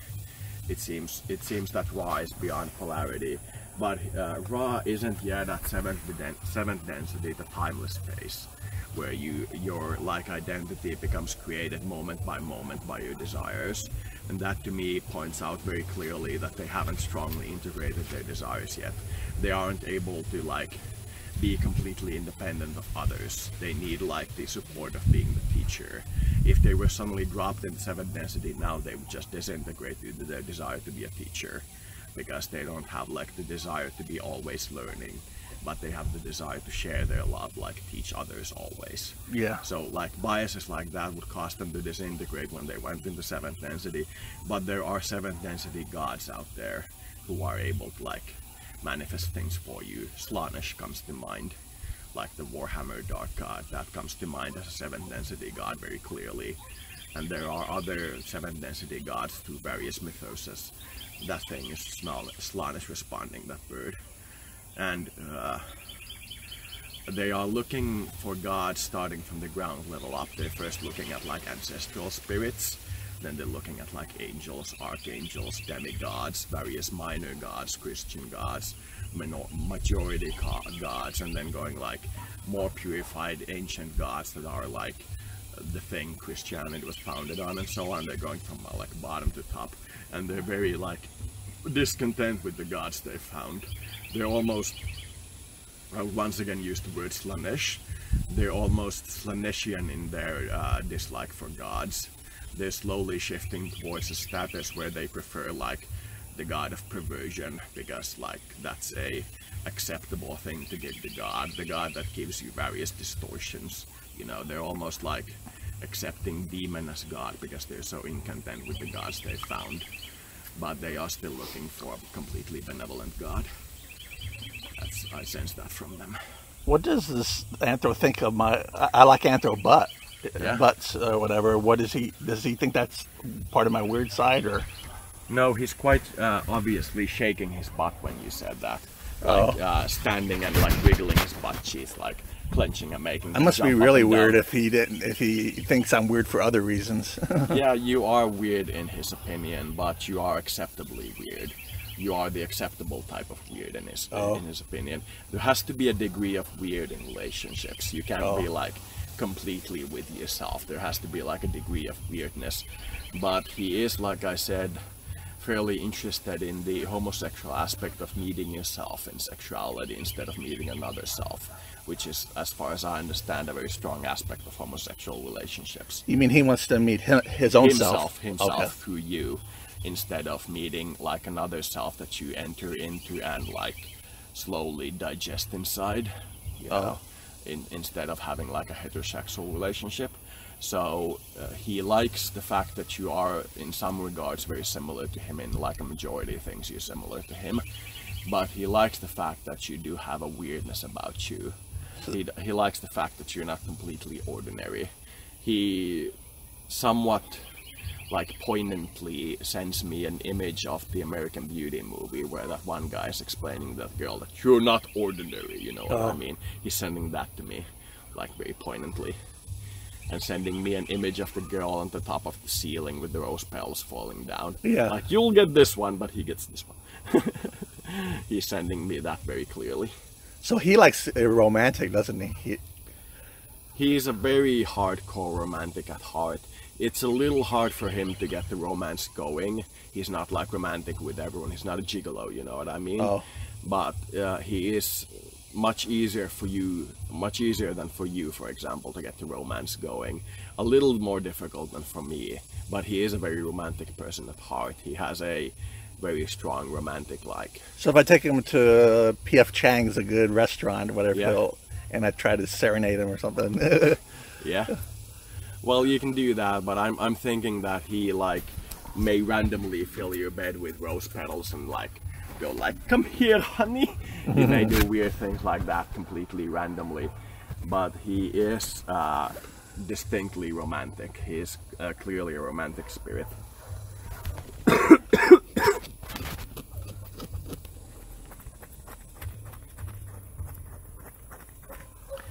I think I'm also gonna make my own thread in the Bring Forth forum for this and call it the Anthro summoning, Anthro channeling, and making it like the 7th or something channeling that I'm doing. Yeah. I think I'm gonna do that as well. That's gonna be your longest one, 5 hours. Yeah, it's gonna be a really long one. We have to stop before 10 hours because Facebook can't, YouTube can't do it. We'll have to stop earlier because I'm only 30% battery remaining. Well, you can recharge it, but you can't make it shorter if we go too long. Yeah. You know, we have to stop it at before 10 hours.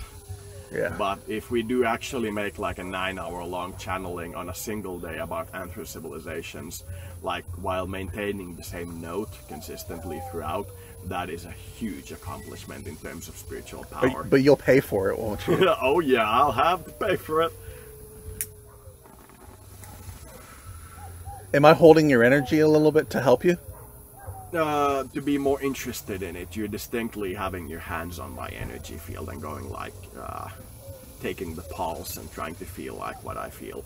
It's the same kind of sensation I had from the KG guy before I pushed him back. It can, when you keep it there for a long period of time, it doesn't have to be stronger than what you're sending, but if you keep it there for a very long period of time and you're just trying to feel the other person's pulse, in essence, like keeping yourself grounded in their health and keeping yourself aware of their health at all times, you start to strangle the person. The energy feels very strangly. But for a short period of time it feels like somebody's holding you, like they have their hands on like your stomach's fat on either side, not like the hips, but above that, like where your belly button is. Yeah. And they are just holding it so that they can feel the pulse, and they're holding that specific area to check the pulse. And I do get that sense from you, like you're distinctly holding my energies, but it's mostly for your own curiosity. It's not for the sake of helping me. You're mostly helping me through your third eye, like intentionally, like clearing things, going like back and forth between like various options and going like deep thinking and so on. That's mostly helping me, because it's keeping my own energy grounded in the crown region, or in this particular case most likely the third eye region. I do get like a tingling on my third eye nose area, but it's mostly between my third eye and my crown. It feels like a literal flaming crown around my head, not on top of my head like a crown that usually feels there, you know. It feels like a crown on my head literally when you like connect and help me and we have that connection. But I do also feel it when I'm not connected to you and you don't send me energy. So that's probably just the very good in-depth channeling that's giving the sense of the crown. But your energy is distinctly helping with that at least. It could be causing it, but it's distinctly helping at least.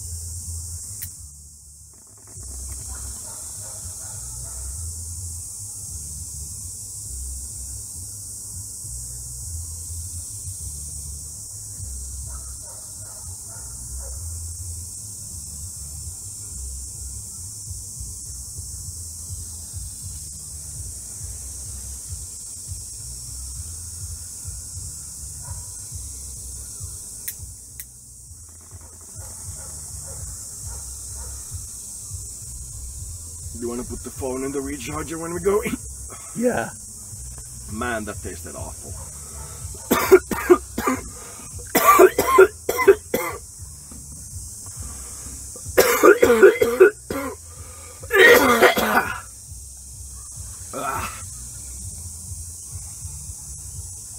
I shouldn't talk with my mouth full of cannabis smoke. Probably gonna go get another energy drink. And then I'm probably done for the day. That would be 3. 5 gives me such a neck pain.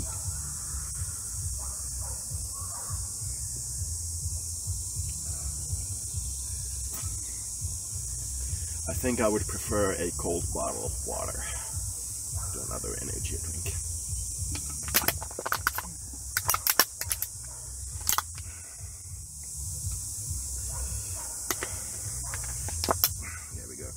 In the trash. It's now smaller. I'm gonna go get the drink. I don't think I need anything else.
Your mother asked me when I said that I can't eat eggs about the breakfast burrito she made for me and said it had eggs in it.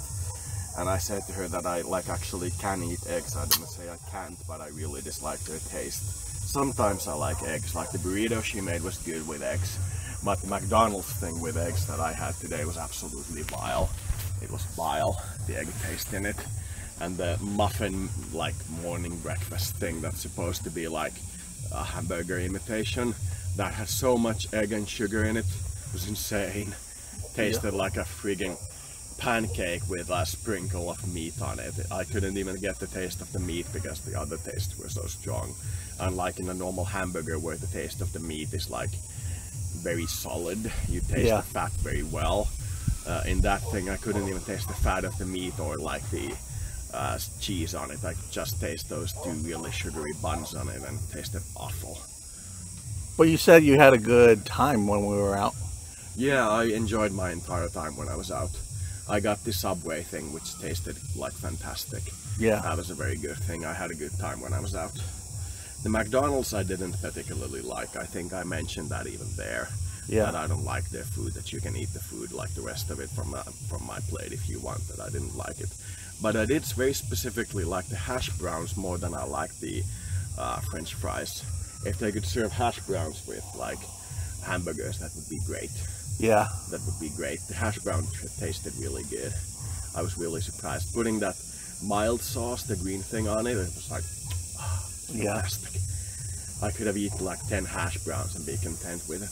That would have been like a better meal for me than one of those really sugary things. Yeah. It would have been a good meal.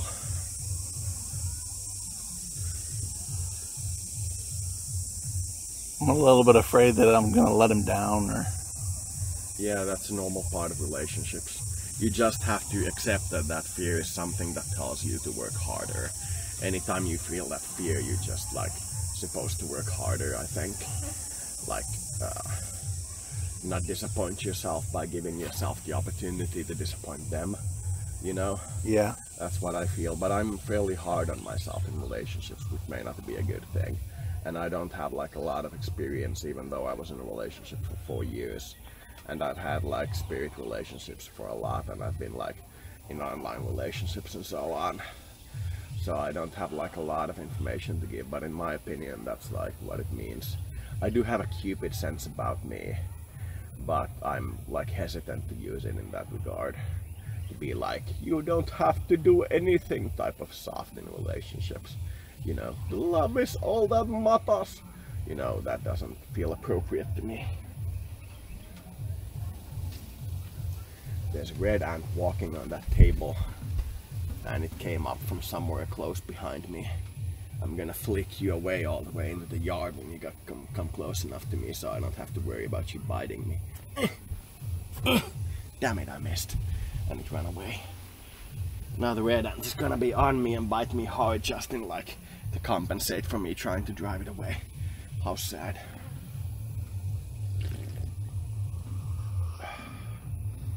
Reminds me of the computer game Ants,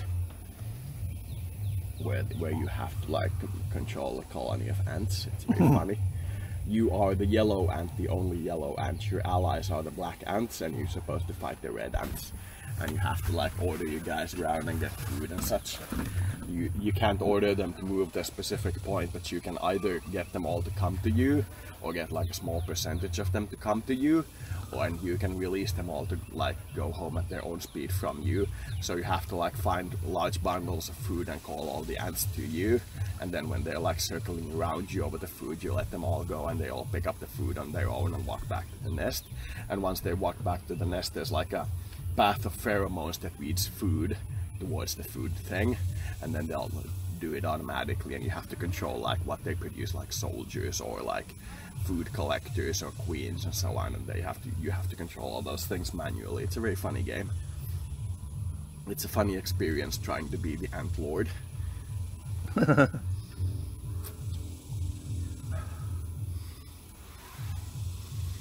That's probably why I have a strong affinity for what I would consider your soul, you know, the ant thing. Yeah. Because like I said previously, you have very much an ant-like soul, like at the deeper level. Everything happens in harmony with all members of the society and so on. They're more in harmony than even the anthros, aren't they? Yeah, they are a very harmonious society. Everything happens in unison.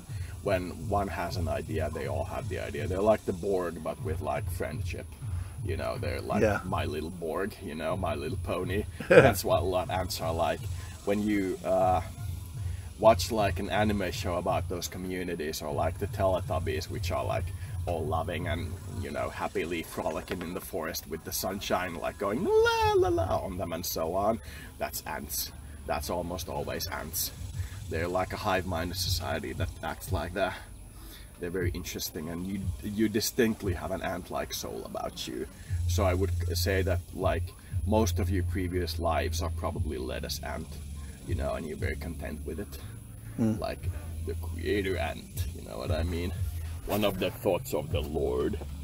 One of those types of ants.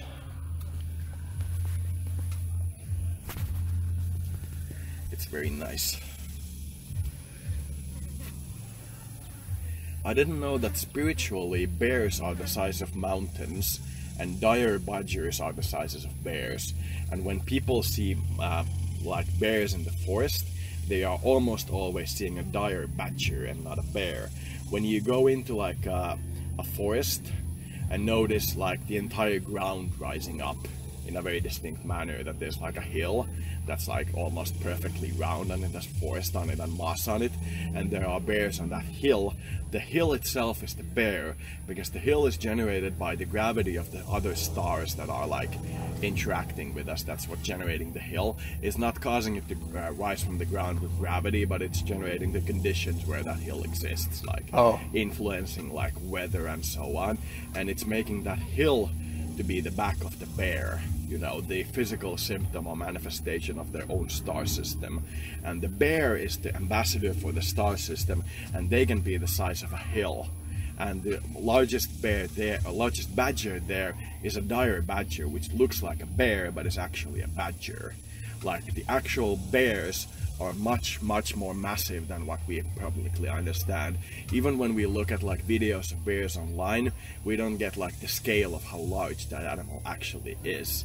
We get an impression that we understand it, but we don't. It's the size of a hill, and most often it looks like a bear when it's actually a dire badger. I didn't realize that, but I got a very distinct spiritual communication over a long period of time that taught me to understand that if you go into a forest and kill the largest dire badger that you find, which you think is the bears in the forest are gonna like create a new one. But if you go into a hilled area and you like bulldoze it to be even and you plant trees on it, no bear's gonna go there anymore. You know, the bear's dead. You know what I mean? I got that sense from the thing very clearly. That the dire badgers live on the back of the giant bear. That's the sense I got. And I've been to a big grove near where I live. That's like 30 meters of even ground in the middle of a very hilly forest with a few bridges and a horse farm nearby. Everything else is like some distance away, some hundreds of meters away at the very least. And in the middle of this thicket of very hard to pass territory that you can't even get through during the summer, or the winter, you have to go there when it's just spring or fall, when the whole system is like free of leaves and there are just dry sticks and you can walk through them. Then there's like this tree that's fallen over, and there's a huge mound under the tree, and it's like a huge mound and a hole under the region. It doesn't go like into the ground, but there's a distinct hole there, and I could swear there's bear fur there. That's closest I've ever gotten to a bear, and it was a completely magical place. The ground was like, the entire region had like 3 centimeter deep, very clear water puddles. It was like full of swamp puddles, but the ground was very hard to walk on. Like the grass was very hard, so you wouldn't sink into the swamp. But it was like very small puddles throughout, and it was like 20-30 meters across. And the bear hole seemed just large enough to hold a dire badger, like just large enough for that. And it felt like it was the protective bear that lived there ever since the Roman era. That's the message I got from them, and it's one of those bears that prevented the Roman Empire from expanding and conquering the planet. That it's one of those ancient bears, and it lived there. And I very often came to smoke on the bridge next to it. There was this bench there that I sat on and smoked, and people occasionally passed by, and like I was like sitting there. And I ate one of those microwave pizzas, they're cold, which are very good in Finland. They're very good cold. And I threw like a piece of the pizza there, and then like sometime later I saw what I could only describe as an exact clone of my mother walking around that wasn't my mother. Like I saw two people at the same time. I'm absolutely sure it wasn't my mother, but like an exact clone of it. And it seemed like the bear spirit saying hello to me. Like going like, this is my side, you know, I could mimic your mother this well, going like that close to me, sending me like a loving message, or like basically pissing on me, you know what I mean, without being harmful. And I at the same time read a message online where a bear tried to get into a residential area and was shot. You know, that the bear was harmed by what I did. But I got the message that it was distinctly sending me love and wasn't in any way offended. But that's what I felt about the situation. That's my closest encounter with a bear. And one of my spirit guides, the guy I mentioned, Marcus, he's distinctly a spirit bear. Like one of those real bears, like a spirit bear and not a dire badger. And he's absolutely huge. He's like built like a American football player. He's not as fat as you, but he's absolutely huge. Like he's not even taller than you, but you know the body structure of somebody who's huge, and even like you can see his muscles, even though he isn't working out like through everything. You can sense that he's built like a brick shit house, and he's like one of those guardian angels that I have. He's very nice, and that's like the closest encounter I have with an actual spirit bear, like an actual bear. He moves mountains with his thoughts. He's very powerful. And the other thing is basically the closest encounter I've had with a dire badger. I could probably summon in like a really hard combat, like with like Dungeons and Dragons like spells, a dire badger to protect me. I feel like that would be something I could reasonably speaking summon. That'd be very interesting. Like being apprehended by the bad police officers, a bear would come from the forest and maul them. You know, stuff like that I could possibly summon, I feel. That would probably be somewhere along the lines of the extent of my abilities. I would start to feel too much divine energy afterwards, and it would make me feel uncomfortable if I went higher. I could probably summon like angels just to ask questions, and I've done that. But to actually call one of them into combat on my side, I've done that too, but it feels like it's higher than being able to do it in a crowd of people looking at you. I usually am able to do it when I'm alone with an angel, you know, or when I'm like doing work where an angel has to interfere privately, that kind of stuff. But getting like into an arena of people and getting an angel to fight for me, that stuff is a little different. Though to be honest, I've done that too. All the things that I've done. Does every video you're watching the military and pretty much every one of them apply to you and what you're doing, or do you get some off ones that are like this? I do occasionally get an off one where I have to like distinctly start thinking about how they're applying to me and like use logic to it in a heavy way, and even then I don't always succeed. But I do get like a very strong sense of them applying to me. Like it's very common that they apply to me. There are things that are like impossible to deny that are applying to me. Like the one where they said third blue house on the left top, like referring to Cyan, third blue, you know, third density blue, Cyan, and stuff like that. That feels like it's very impossible to deny. And things where they openly say things like, yeah, we read the raw material, which is something they've said, you know, stuff like that. Oh, yeah, we are aware of Thomas Sweet is something they said. You know, stuff like that is very hard to deny. But there is a lot of murky ground where they're like attacking and talking to me at the same time. Like attacking me and talking to me at the same time. So there's a lot of like miscommunication, because you have to train with these people. You have to like go through the time when they will attack you, because they will attack you. That's their training. They attack everyone, including each other. And they like go through training like that. They have to get to trust you, and they can only do that by attacking you and fighting with you. It's like dogs in a large group, you know what I mean? Oh, okay. And they have to go through their very specific effort. And that in those times it's very hard to distinguish what they actually mean and whether or not they're talking to you. But that's how they focus on training my spiritual skills, so I don't like become lax. That they send me like very distinct cross signals, like somebody who's attacking me very distinctly, saying something I strongly believe in, but once I really like look at it, I know it to be a lie, and like pointing it out and shooting at that target and strongly attacking me, because I'll become confused and like doubting myself when that target goes down, and just using that as a portal to attack the other guys in my group, and like other things that they're using as ways to harm me to be able to get to the people I'm defending. They're like learning to overcome shields with conventional weapons, because it's hard to get through a shield when you like just shoot like stuff at it. It's hard to get through a shield, but when you shoot the right stuff in the right order, it's very easy to get through a shield, because the shield has to let like certain things through it, like oxygen, you know. Oh, yeah. You know what I mean? And when you are able to energetically become like oxygen, you're easier to get through the field. And they're very distinctly learning things like how to fight aliens under me, and how to fight psychics, and how to control psychics, and anything that can help like their military efforts. So that's what they do very often, and it's very interesting. How's their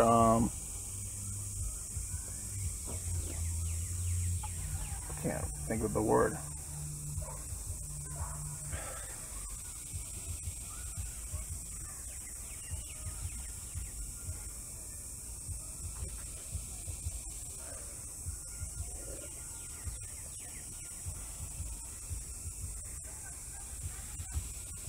I completely lost the reason why I was even talking about my military unit, but I'm waiting for you to find your thought. I'm trying to find the word. It's an English word, and I'm trying to find it. Can you describe the word? How's their morale? Morale. That's it.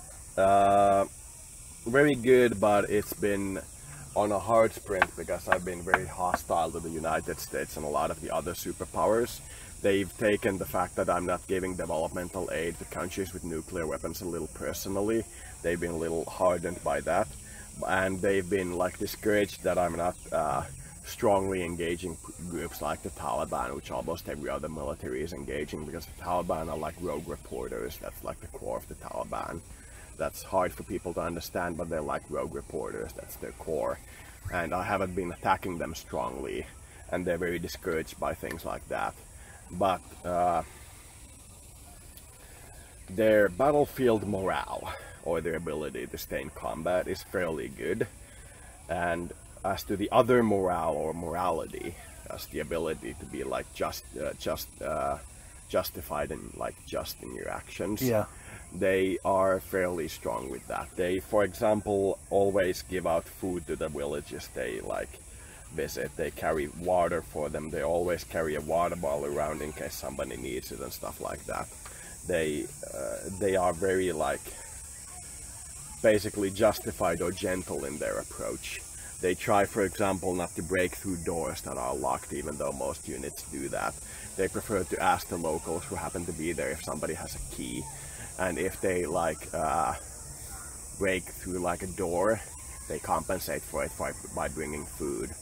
But as to the battlefield ability to fight, which is morale, they are very discouraged by the fact that I'm not engaging groups like the Taliban very strongly, but they are getting a significant moral boost thanks to my engaging of the black magic group. They can recognize that as an actual group in their world, and they're very like positively encouraged that I'm attacking them or engaging them in strong ways and not letting them into my field anymore. They're also a little discouraged because most of them are some sort of angelic being. A lot of them are angelic beings, guides, and so on. And I have a very strong demonic presence in my field, especially when I didn't like engage those groups that I mentioned earlier. And they were a little discouraged by that, and they are a little alarmed at how much energy I'm putting into hunting aliens specifically, that they have to go through all the effort of procuring information on alien species and so on. They're a little discouraged by that, but most of the experienced soldiers, and especially the superior officers, are very encouraged to do the research. They're like getting an opportunity that they don't get in many groups of working for an actual intelligence service, or like an intelligence goal instead of a military goal. They don't usually do in the military that type of reconnaissance. And when they do actually like engage aliens, which they've done a few times, they are very intent on causing like a significant amount of damage. You can sense it in them that they aren't intent to let the battle go, when it's clear from both sides' point of view that they're being engaged by aliens. Like there are situations where there's like a line of them walking like 200 meters from each other, and there's like a group, then 200 meters, a group of 200 meters, and so on. And they get into a situation where they're being fired from the direction of one of the other groups, and they contact them and they know that the other group isn't firing on them, but they're pretty sure it's coming from that direction. And it's exceptionally rare for somebody to walk into an ambush like that where you're between two marine groups. And in those kind of situations, they're very eager to call it aliens, and they're very eager to attack them immediately. Like somebody who doesn't care about the fact that they're facing the US military walking into an obvious ambush, you know what I mean? Oh. And they're like engaging those groups very strong and very directly. And they very often say that things like one of those cases was when I was thinking of the children that are being trafficked by the sex organizations and my connection to them. And they very clearly saw a small child and an old man standing somewhere. And I distinctly got the impression of a gray and a snake man or a lizard man in a suit. I got very distinctly that impression. And they talked with each other as if they confirmed the thing, that it's an alien. They were like very sure that it's some kind of alien as well. That's a few things I've gotten from them. I'm still not as comfortable about questioning them as I should be. I should put more like deeper questions into them and have them like really explain what they mean by aliens and so on. I should probably do more of that, but I still feel too comfortable with them, like their normal field activities against them. I don't feel like they're lying, you know what I mean? Oh. I do question them fairly often about the stuff that they see, but not perhaps often enough. I wouldn't perhaps call it fairly often, that's probably an exaggeration. I would probably call it at least occasionally, like perhaps more often than least occasionally, but that seems closer than fairly often. And they are very intent. They've asked things like of the other soldiers in new groups that they meet for any information on X-rays, which is code for aliens, and they do things like that fairly often. They ask for information on them and so on. And we've established that in most combat situations, the aliens have air superiority. They're able to knock out our fighter jets. The fighter jets, even in situations where they should fly to the mission site, won't fly to the mission site for some weird reason. But that we have air superiority in helicopters, close assault support. But we don't have like the highest guy in the field, you know what I mean? Like putting one guy in a fighter jet and putting him to 50,000 feet, so he's like the highest guy in spirit, you know what I mean? Oh, yeah. That we're not able to do. We're not able to have that sort of air superiority over them. But we do have air superiority in helicopters, and we do have them in heavy tanks and such. But in infantry style weapons and such, we are vastly outpowered by them. And the most normal assault rifles up to the 50 caliber do almost nothing to them. They have to use a very specific type of grenade launcher, like an automatic grenade launcher, when they're actually encountering an alien, which is one of the reasons I can recognize that they're encountering an alien, because they're asking for that very specific gun, and when they use that gun, they are very often talking about aliens on the other side instead of just like talking about the Taliban, which they very often do. Oh. So normal like assault rifles do almost nothing against the aliens they're engaging, and even a 50 caliber mounted on a truck does very little. It's able to suppress the aliens and the situation can be like evaded, but if I do have like a thought that we need to like see what's here despite the fact that there's aliens there, I do get a strong sense that they first engage them, then become overpowered, and then call the automatic like grenade launcher and then like clear the area, or use like mortars or something similar. And that's the sense I get from them. They're not able to do much harm with their individual weapons. They are also fairly hesitant to call their superiors about the targets they're engaging when they're engaging the aliens, but they do occasionally call them. And sometimes you hear radio conversations where they are clearly talking about aliens and the boss is clearly responding with like very specific fire commands instead of going like, aliens, they don't exist. They go stuff like, we have engaged the X-ray at grid coordinate, and then lay out where they are and stuff like that, which is weird. X-ray is also military lingo for enemy, but it's very rarely used. And X-ray is almost always used in all fantasies that I've ever read to describe aliens. So that to me seems like a primitive form of military encoding. Like instead of some random slur they give out at random points. Would if I look at other anthro art, sex art or whatever, does that offend this anthro, or should I focus just on him? He feels offended, but he doesn't want to feel offended. He wants to give you the right to masturbate to whatever you want to masturbate. Because I don't have an anthro picture of him, and it's... Yeah. He doesn't like want to feel offended, but he feels offended, and he wants to give you the right to like watch whatever art you want to watch. He doesn't want to control that, and there's a very distinct sense of wanting a little control over that, but he doesn't really know what. That he doesn't like to give up full control, but he doesn't know what kind of control over it he wants yet. But he knows that he probably wants some kind of control over it. Maybe like being after you are in a specific point in a relationship. Sure, you don't watch like anthro porn, for example. You know, weird stuff like that. I don't know what he's gonna pick, because I'm like detecting that he's not made his choice yet. But there's a distinct sense that he wants to control some of the porn or some of the anthro activity that you do. And it's gonna be hard because I don't get the full expression. Even when I'm with him, he's gonna seem human to me.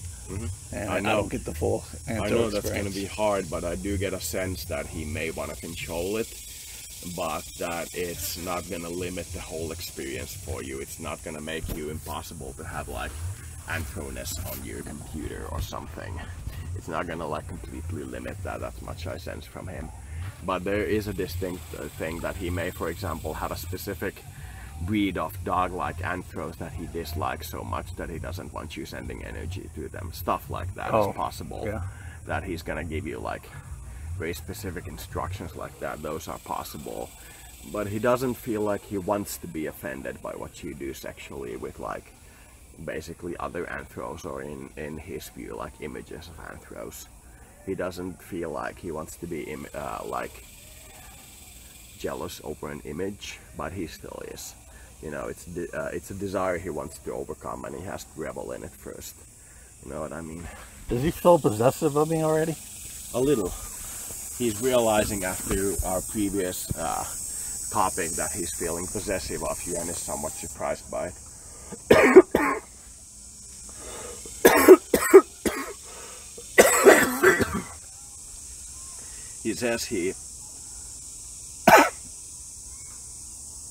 He says he feels like his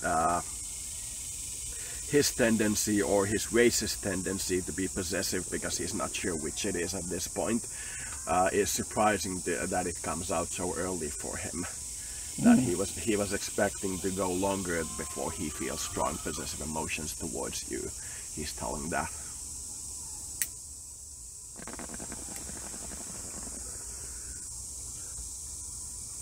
Should you wait? Should it take 9 months before you feel committed? Because I don't want him to make the trip here and then I don't feel committed, you know. I would spend a lot of time getting to know each other before making the commitment to come over. Yeah.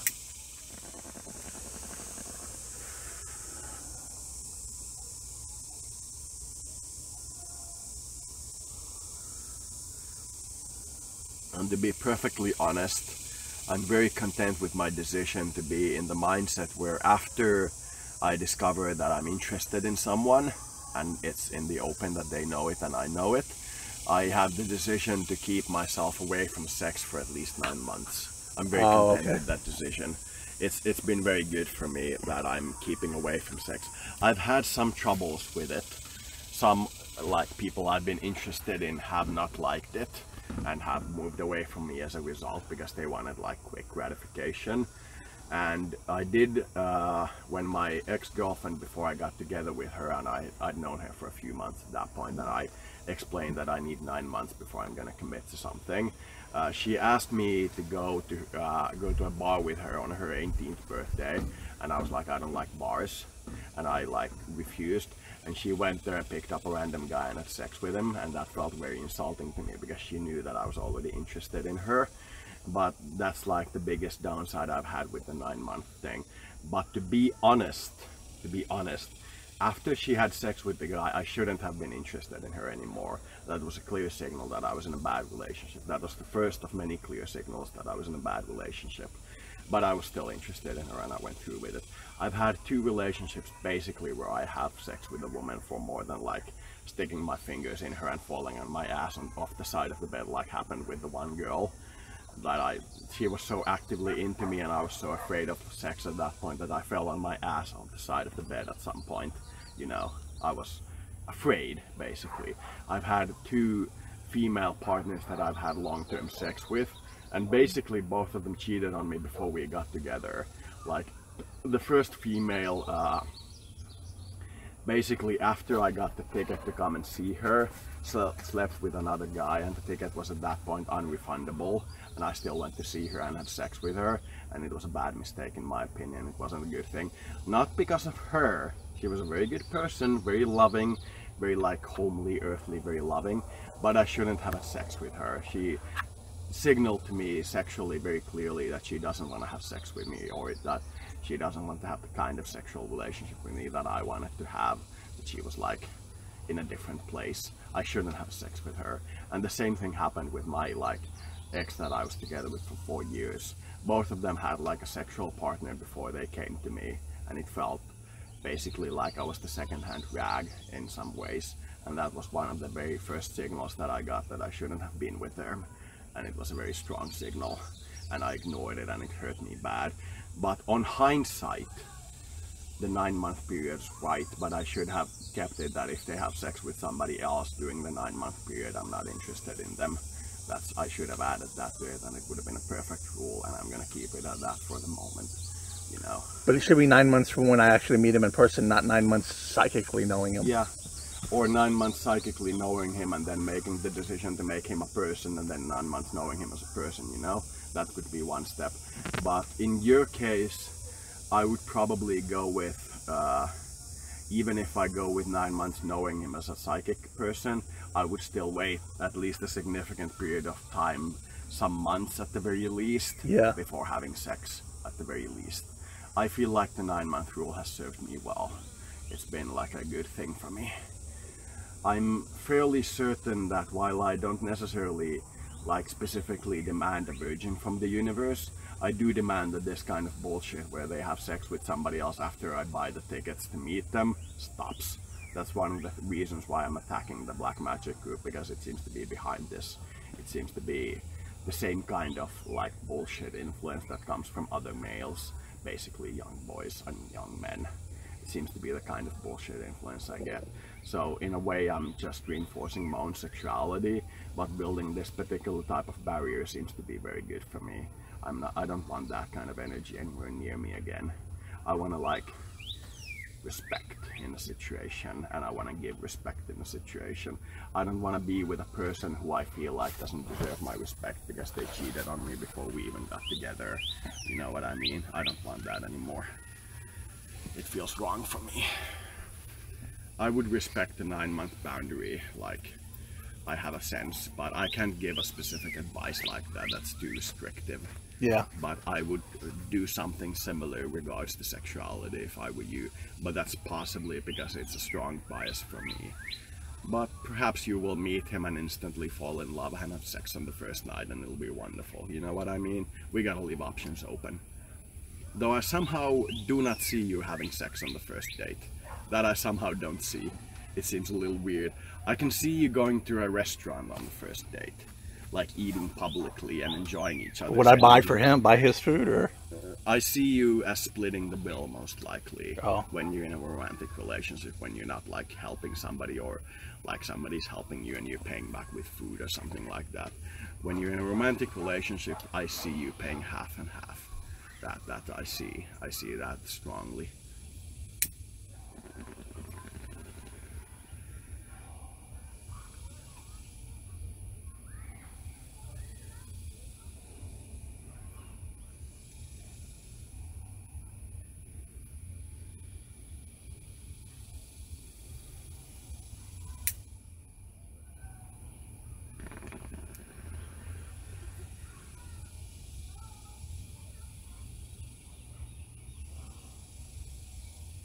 I heard them talking in Finnish very clearly when I asked a question about you.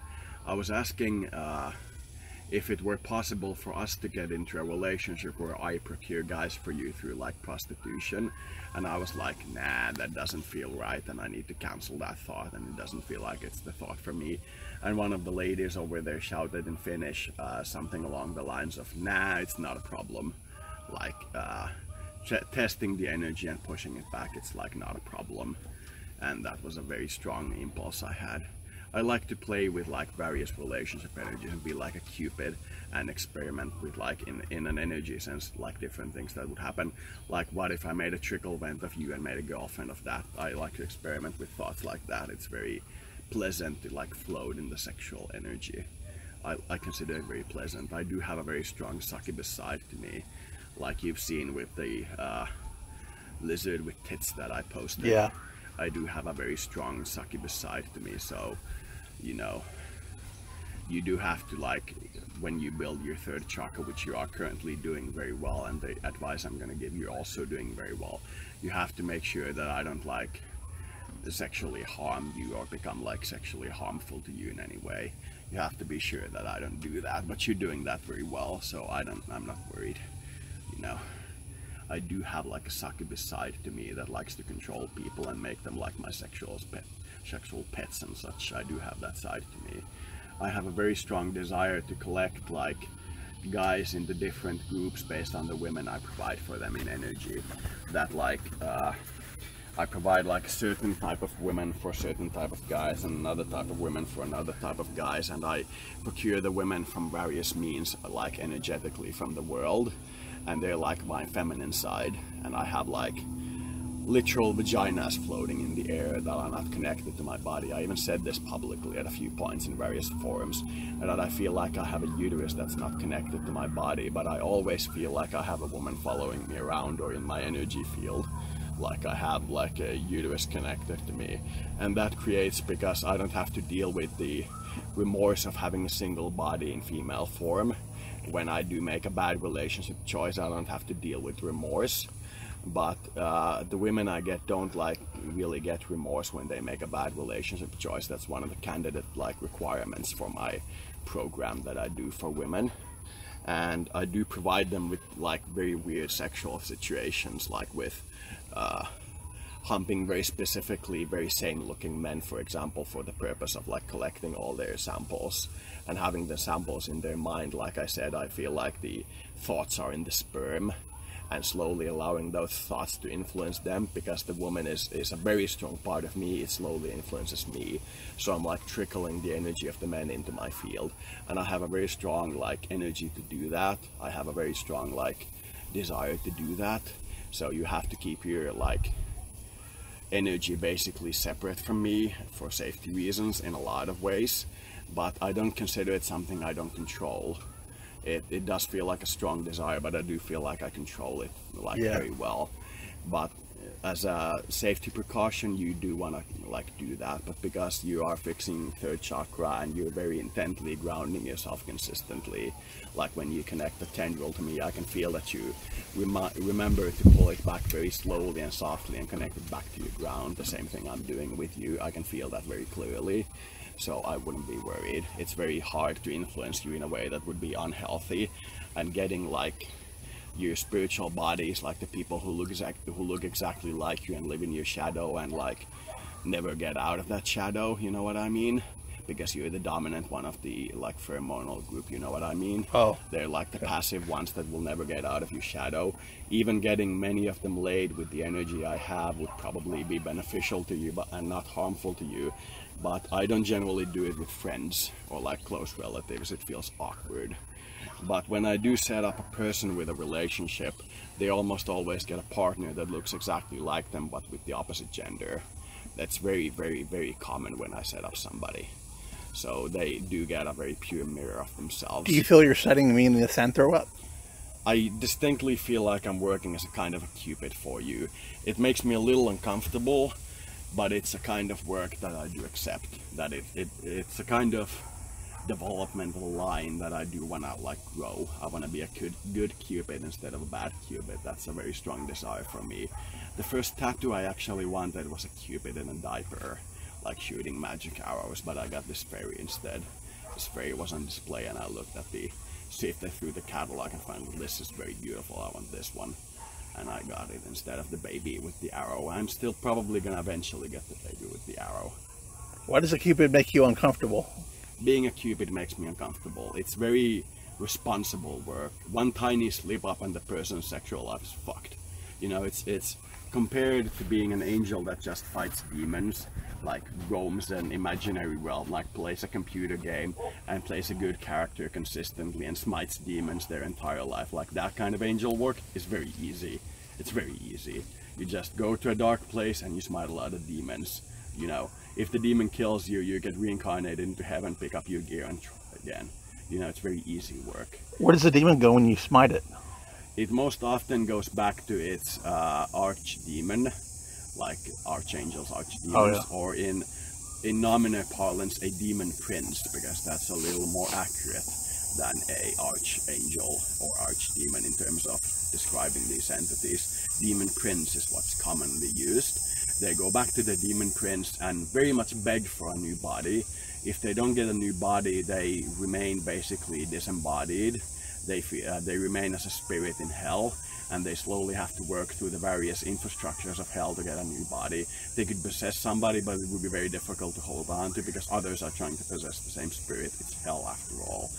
But after working for a significant period of time, another demon may offer a clone body or something similar to the demon, but they have to remain in hell, and it's a very uncomfortable experience for them because they're now at the bottom part of the lower totem pole.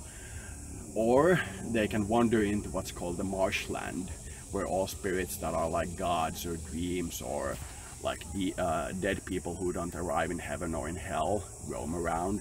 They have like the saints of old, most of the gods of old in the marshlands, and it's like the land of dreams, and at the other end is one of the angels' abode, and on the other end is one of the demons' abode, and it's like between the layers.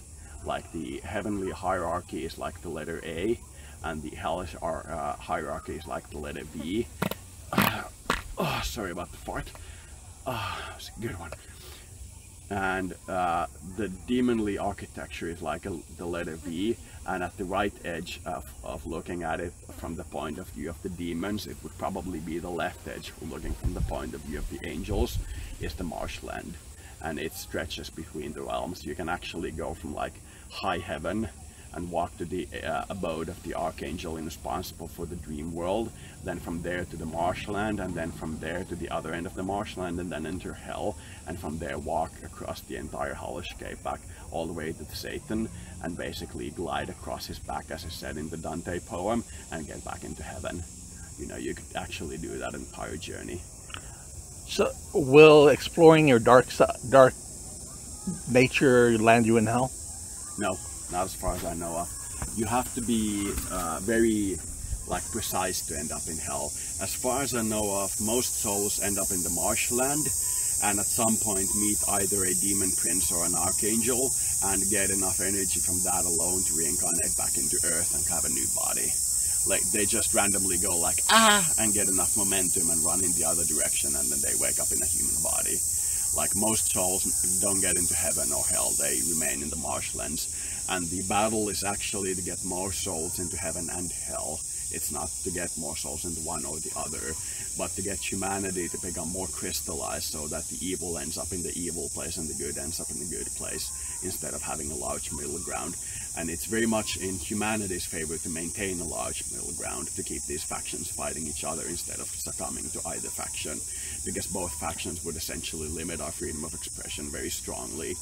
And hell will never win over heaven, because God alone could kill all the demons and angels at the same time. That's a very important point to understand. But heaven can lose the bet over humanity, and all human souls can end up in hell at the same time, and God thus loses all humans. That's possible, but he would have to then defeat all the demons, all the humans, all the angels responsible for this fuck up, and regenerate Earth. But he could do that and then replace Earth with all the souls just before the fall and continue from that point with a change. He could do that, but from the point of view of the bet that's going on between heaven and hell, nice response. From the point of view of the battle going on between heaven and hell, it's a bet. It's a bet between God and Satan as to who can become more powerful and even in an even playing field. God can pull the plug at any time, but he's very interested in the results because he wants to become a better God. So if Satan is actually a better God, so be it. That's God's choice. It's God's choice to have a better God. It's like the creation of an offspring, but God wants to win very much. He wants to control, remain in like his position, but he's very like passive about it. He wants his creation to win instead of winning personally. That's the innominous structure, which is what I'm using when I interpret angels and demons. It's a very good structure. So random evil actions will not end you in hell. You have to be very, very, very strongly oriented with becoming evil, and most likely get through the veil before you end up in hell. You have to be very strong in it. If you maintain the veil, at worst, when you're an evil person, when you die, you will be tormented by the demons for a perceptibly short time. It can be something like hours or months or so on, but it won't be like a lifetime or anything like really long. You will be tormented by them for a while, then you'll return to becoming being God, and then because you feel an instant of repulsion away from God, because you feel like your life is still worth it, you'll land somewhere in heaven and then slowly glide down the architecture, and either one of those angels or archangels pushes you back into a physical life, or you end up in the marshlands, lose basically your mind, wander around, poke yourself into a random demon prince or an archangel, and get enough momentum to return to Earth. That's how I feel it is. How do you escape the reincarnation cycle then? You get to higher heaven. Oh. Higher heaven is basically creatures so good that they are given a place in heaven, very close to God, and some would even say above God, where you get, like, for example, your own creation, and you just become a logos. It's called a higher heaven. That's where the places go, people go when they escape the cycle of reincarnation. Heaven is just the after effect of being a very good life for one cycle. But all that, God and the reincarnation is all third density, isn't it? It's not like higher density. It's possibly between third density and fourth density, God being fifth density, and higher heavens being a very compacted sense of everything from lower fourth density to higher eighth density. Like higher heaven is like a very compressed bandwidth of all those things. But most of this Christian architecture, or this innominate architecture, is clearly between third density, fourth density, and fifth density. God is like a fifth density. The higher heaven place is mostly fourth density, lowest hell is mostly fourth density, and the rest is third density. Like veiled existences. Even in the marsh you maintain a veil of sorts. You just kind of like slowly lose your mind because you don't get the love of God, the light of God into you. You just become like a spirit wandering like in an endless Elysium, and then you slowly poke yourself into some very bright light source and go like, ah, and return to Earth. You know, that's what I feel. The innominous system, as far as I'm concerned, is the best description of the Bible situation. Like what happens and what is like the life of the Christian. It's the best description I have for that. It's a very good one. How long have we been doing this now?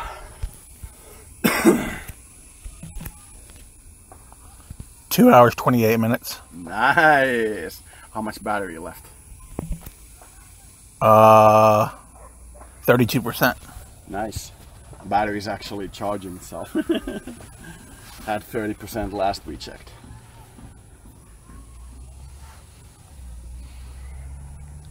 The machine is being slowly charged by our spiritual interaction. I'm okay with abstaining from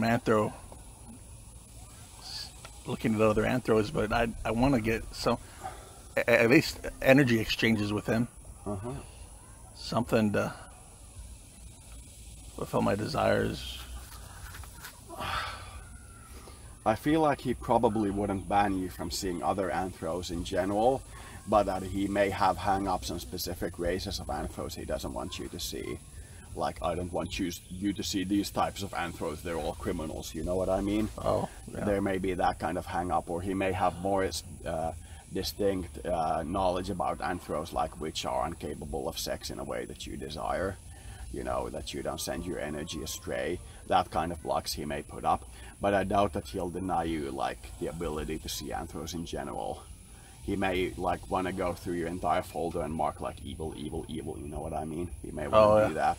But he probably wouldn't, like, go through the effort of, like, blocking your entire anthro side. That feels like against the nuclear bomb on his world basis. I'm using that as a strong reference point for what he wants to be like, because it's one of the things his society did to his entire planet. Like I explained earlier, they detonated a nuclear bomb that gives off the signal of there's always another anthro, very specifically. There's like almost those words in it. The same way we detonated things like we will always feed the bees and stuff like that in our nuclear devices when the Soviets and everybody else and the Americans and such were talking with nuclear bombs, making like specific detonations of very specific isotopes. Is it like speaking something, but it's more powerful? Yeah, it's definitely like the speaking spell or light spell in Dungeons and Dragons, when you just send a huge ball of light outward with a specific message. They aren't just like, boom, haha, I blew something up. There's like very specific messages. Like there's one nuclear detonation that gives honey, mead, bees, and soldiers to each other. So every dead soldier, every dead spirit, every demon, everything living underground, all the bees get honey and mead. That's a very distinct nuclear detonation. So anytime you want to wake up all the demon spirits at the same time, for example, and send them the very specific kind of signal at the same time, you can use that detonation and just energize it, and it'll carry the message for you. You don't have to do any kind of channeling centers or anything like that. It's very clearly written in the message that you don't have to, like, you know, draw a pentagram on the floor and spill your blood on it and go like, oh, cometh to me. You don't have to do that. You can just energize that nuclear explosion. We've done things like that, like written out magical instructions. And there's one nuclear explosion that had an isotope that's very easy to turn into a nuclear reactor, and they blew it up so that the isotope is in the air so that everybody can collect it from the air and turn it into a nuclear reactor for themselves. We did one of those, for example. And there's a lot of stuff like that, because the isotope is filled by basically doing the explosion again, or like releasing that isotope into the atmosphere intentionally, occasionally. So the message is that that isotope's concentration in the air will always remain, so that we can build safe nuclear reactors from it, so we don't have to do like Chernobyl style reactors, where we use the nuclear energy of that sudden burst of light in the 80s. You know what I mean? When people think that the sudden explosion of light in our society in the 80s was a good thing, when it was actually Chernobyl, you know. That light was Chernobyl. Us going like, tobacco is bad and it causes cancer. We know this because light of the 80s. And we actually know that tobacco doesn't cause cancer. It fights cancer. But most people are not ready to accept that. Not ready to accept that at all. But most things that are actually carcinogenic pleasure things do not cause cancer because they prevent cancer. They're meant to be taken in small quantities and not used at all times. You know, they're meant like an immune booster, well, where you like expose your body to a specific type of influence, like with the vaccine, so that you can get better at fighting at it. But when you like become corrupt and you use it consistently, it causes cancer. But so does sunlight, so does water, so does food. You're not supposed to smoke tobacco like I'm smoking tobacco. You're supposed to smoke tobacco with like a good combination of weed once every 3 months or something. You're not supposed to smoke tobacco consistently, but it's not tobacco's fault. If tobacco is used properly, it won't cause cancer, it'll fight cancer. And those are the kinds of things that our society isn't willing to accept. And that's like people using the Chernobyl type energy reaction of the late 80s to generate like lots of spiritual things. You could even sense it when they put the dome over Chernobyl, that a lot of people started to feel ill. because they could no longer get the radiation from there because they were adjusted to it. The radiation, for example, is a very strong part of Baldur's Gate. You can sense that it's built on the radiation energy, and when, because I'm very connected with Baldur's Gate, when they put that dome over there, I started to feel sick because I couldn't feel the energy of Baldur's Gate anymore, but I got over it fairly quickly. But that's one of the kinds of reasons why the nuclear explosions are actually much less harmful than a nuclear reactor accidentally blowing up, even though nuclear explosions generate a lot more toxicity in the air. You know, because the nuclear explosions are so well coordinated and thought out, and they know what they're signaling because they're trying to compete with somebody by signaling a pure signal of loving everything. Like, we will always love the Trinity, 50 megatons, beep. You know what I mean? Making those kinds of decisions. We will make a bomb that will go around the Earth exactly 3 times. Then we will make this anime with these people with these 3 goddesses, and these 3 goddesses are also the Norse goddesses. You know what I mean?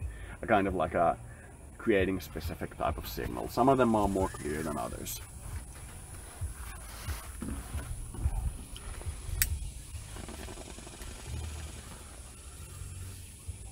Am I answering your questions, like, even in the ballpark, or am I completely wandering off topic?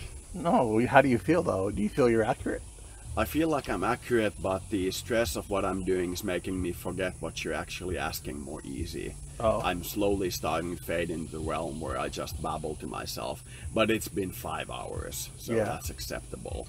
I'm still fairly accurate, but I do have to, like, occasionally check if I was even on the ballpark with the question. If I forgot the question entirely and started talking about something completely irrelevant, especially when I talk about the darker parts like wars, nuclear explosions, and demons. I have to check to make sure that I'm in the right ballpark. But he likes it when I think about him, doesn't he? Yeah, but he's shy about it.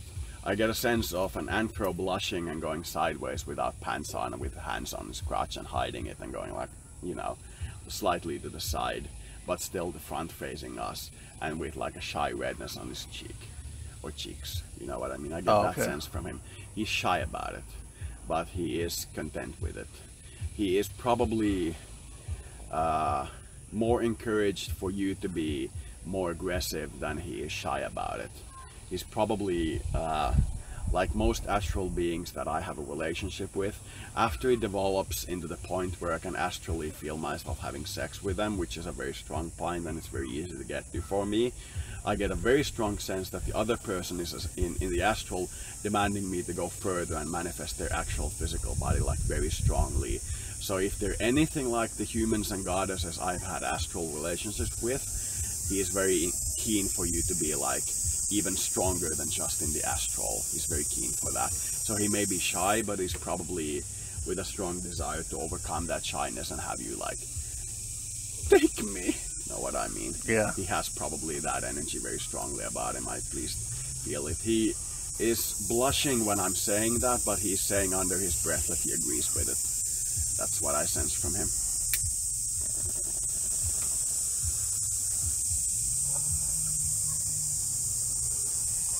That's probably somewhere close to the edge of my comfort zone in talking about his sexual feelings for you. When I describe very specific details, like him blushing like that, that's probably fairly close to the edge.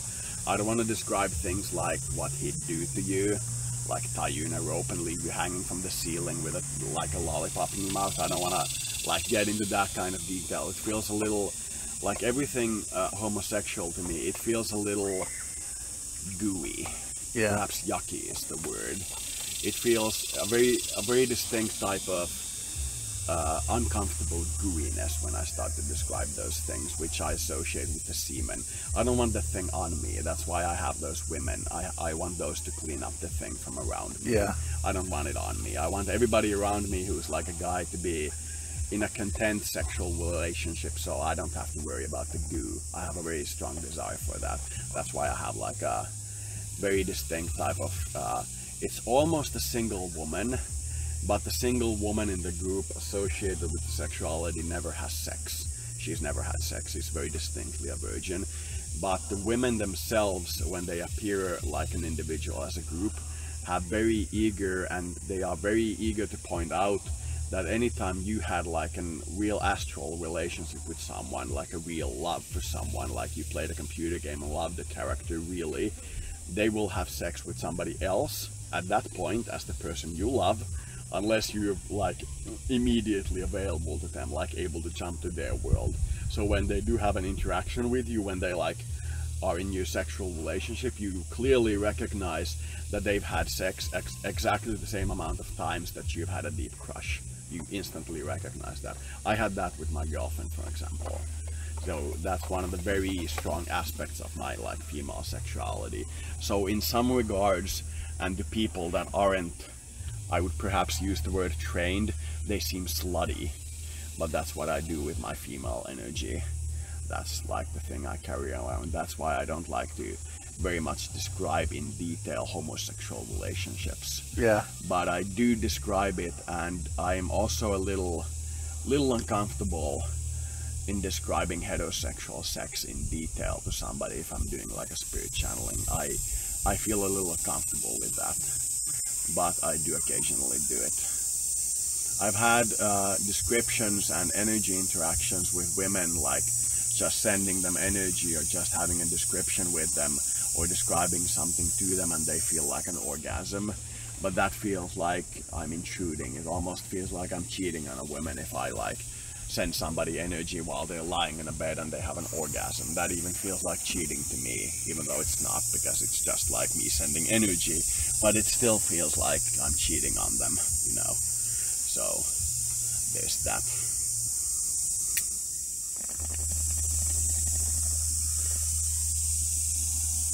Any more questions? I can't think of any. Yeah. So in short, he feels shy, but he wants to overcome it and probably feels like you should be more aggressive towards him. That's probably what he feels like in a compressed sentence.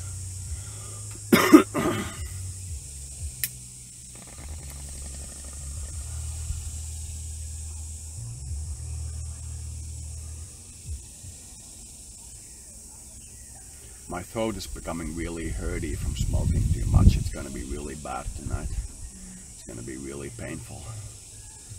It's probably... You've been talking a lot too. Yeah, and I've been using my throat chakra, so it's gonna be really bad in the night. I'm gonna cough like crazy, but hopefully I'll get over it. Keep your water bottle by you. Yeah, that's gonna be an absolute necessity. I might even fill it with chocolate milk. That might even be better for my throat. Gotta remember to brush my teeth in the evening to keep myself balanced, so I don't like corrode my teeth with it. And possibly in the morning too, or at least suck on a lemon.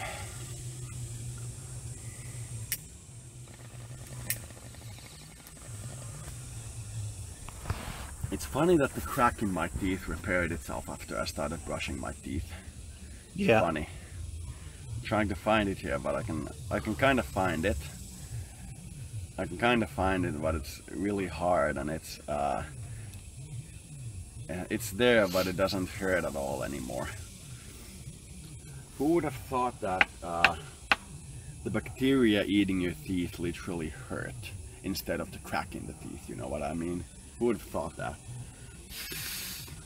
That it's the bacteria eating your teeth that hurt, not the actual holes in the teeth. Who would have thought that? I'm gonna go in and grab some egg rolls because I'm getting a little dizzy. Okay, and I finished smoking. You want me to stop the recording, or? You're gonna smoke out here? I'm not gonna smoke. You're gonna eat out here? Because I could continue smoking. I do feel a hugely bad thing on my throat, but I'll probably continue smoking. Yeah. If you wanna continue, let's do this. Yeah, I need to go grab some egg rolls. Yeah. I'll leave this here. Okay. I'm gonna talk to it while you're gone. In the beginning, God made heavens and the earth, and all was good. Then God made the butthole, and realized that he made the creature greater than himself, for the butthole controls all things. When the butthole gives up, the human gives up. Human being is like a bag of bread. When the closing apparatus becomes uncontrollable, you can notice that it's an old one.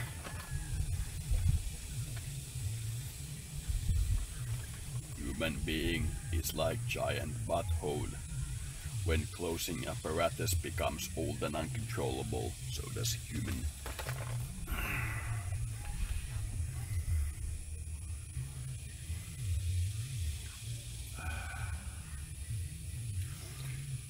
Mary had a little lamb, her fleece was white as snow. Everywhere that Mary went, the lamb was sure to go. Again, Babylon 5. Made by Babylonian Productions, Inc. and distributed by Warner Brother. When you see the police, Warner Brother.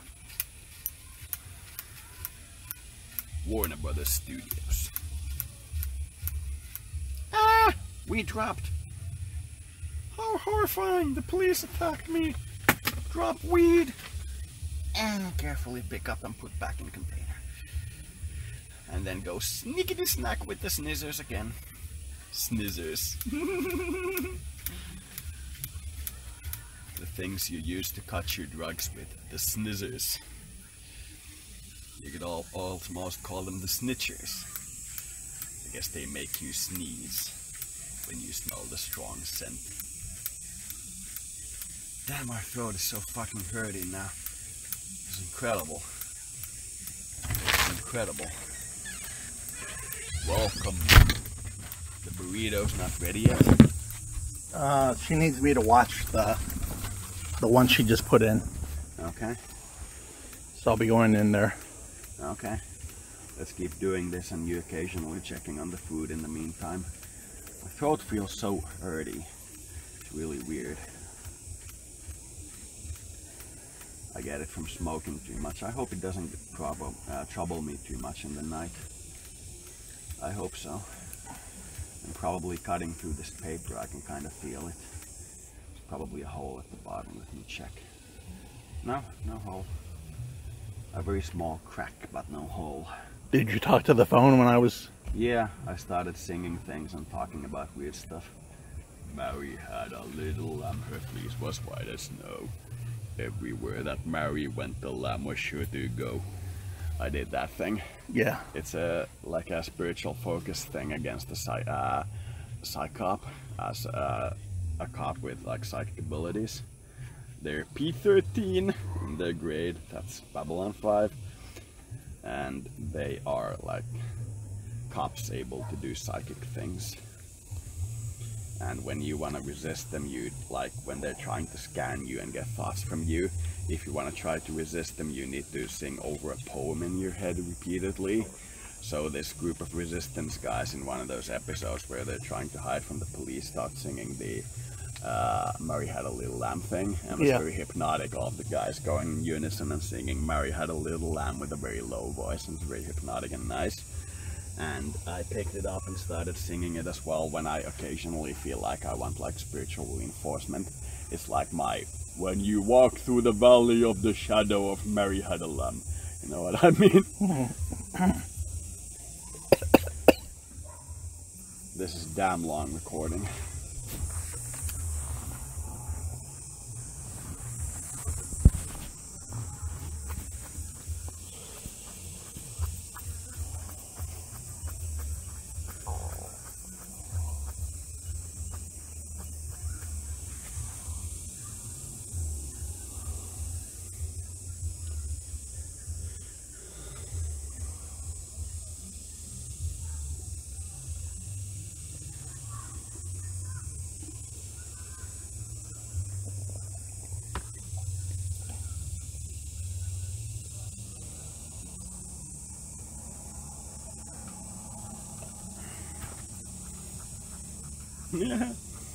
Talking with Snoop Dogg in my mind, and he's like, I'm challenging him to a weed smoking competition. He watched my thing where I'm doing this thing. He watched it at like real time spiritually, and he's very impressed by my ability to smoke for 5 hours continuously.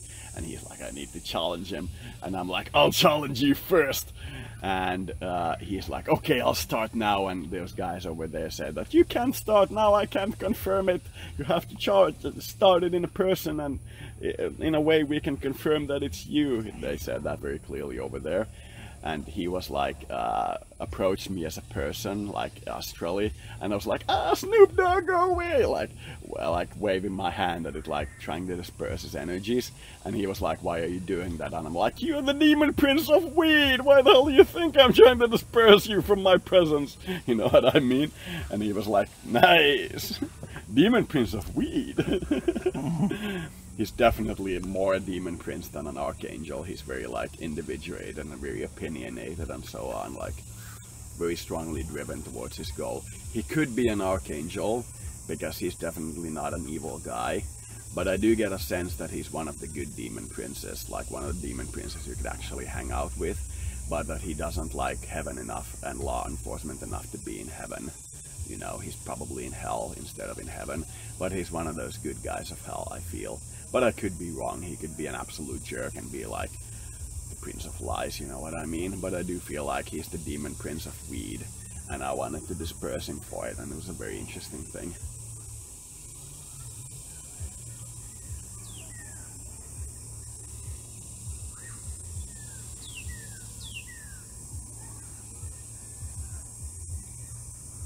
I have a very interesting relationship with the Red Dragon civilization, because I'm trying to build an artificial dragon, like the dragon AI that can fit a human inside it, that you can like use as a moving single person bed with a cargo container. That's like an actual individual intelligent dragon. And I have a very interesting relationship with the dragon civilization. They're very clearly, you know what the Lanakeia cluster is? I've heard of it. Well, yeah, it's really big. It's all the stars and galaxies on one side of this supercluster that has two sides, and it's all of them that are going towards one black hole, and then there's another very large black hole on the other side of the cluster, and the other side of the mass is going towards it, and I think it's called Perseus Pisces. And all these stars around the whole cluster are clearly either moving towards one of those centers, moving towards the gravity center between them, or moving away from them. There's like a very clear edge where you can see that this cluster exists, and it's like a very strict cluster of things. And the Red Dragon civilization is on the other side of this thing, like on the other cluster, and they're up in the cluster when we're low in the cluster, and in between is like a sluice gate, where like extra liquid material can fall out. And in the middle of the cluster is very clearly a uterus, like a giant uterus. Because the gravity is pulling away from it and it's like a vacuum, but everything's kind of like circling it. It doesn't have like a black hole in its interior. It's like a vacuum of space. And the whole thing feels like a giant female reproductive organ. You know, the whole thing feels like that. And they are like, it also feels like a brain, and they're like on the what we would perhaps call the right side, and very high, and they are very able to connect with me. And the right side feels like it's architectures of power, and the left side feels like it's like the joy fluff, if you would call that in our brain, like the right side being the controlling, authoritative, and the left side being the emotional, intuitive. Like you get that kind of split with looking at the Lanakeia and the Perseus Pisces.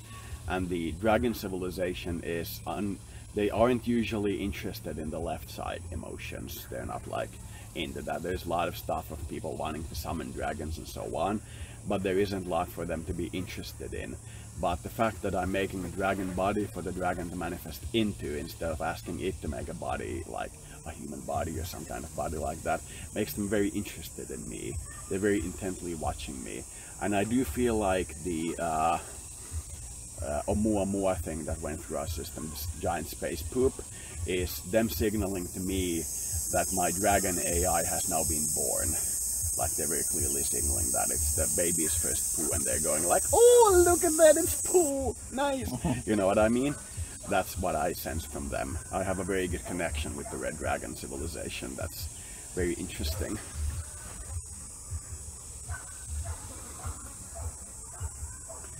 Now that I'm talking to them again, that they said that the leading Red Dragon that I have a good relationship in our language is clearly Satan, but he's friendly towards me, And the fact that I kicked that entire black magic group caused a civil war in their society. They attacked each other because they realized they were mistreating a follower, which is like one of the worst things you can do as a demon when it's a high level follower, or like a strong follower, or like a follower that really wants to follow. Mistreating them as a demon is one of the highest orders of mistakes that you can make. And they attacked each other because they failed in protecting me from those types of demons and gave themselves a bad reputation. And they attacked me attacked each other very openly, and they had a civil war. But they've now since recovered from it. It's been something on the order of 2 years since they had the war. That's what I feel like, because it's been a while since I talked with them, and they possibly had it very quickly after I stopped talking with them and went through the war. And the same kind of war is only now rippling in our sphere, because we're probably smaller and slower than they are.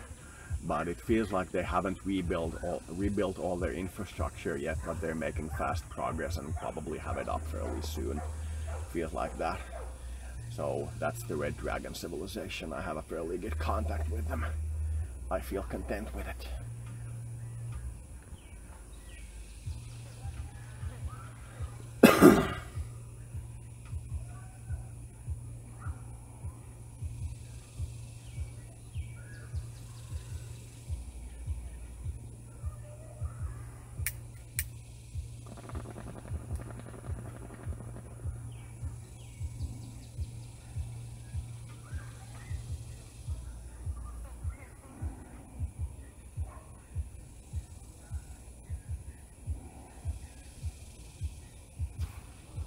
Alright, I'm kind of mentally drained. Okay. This has been going almost 3 hours, so I'm going to stop it. Okay.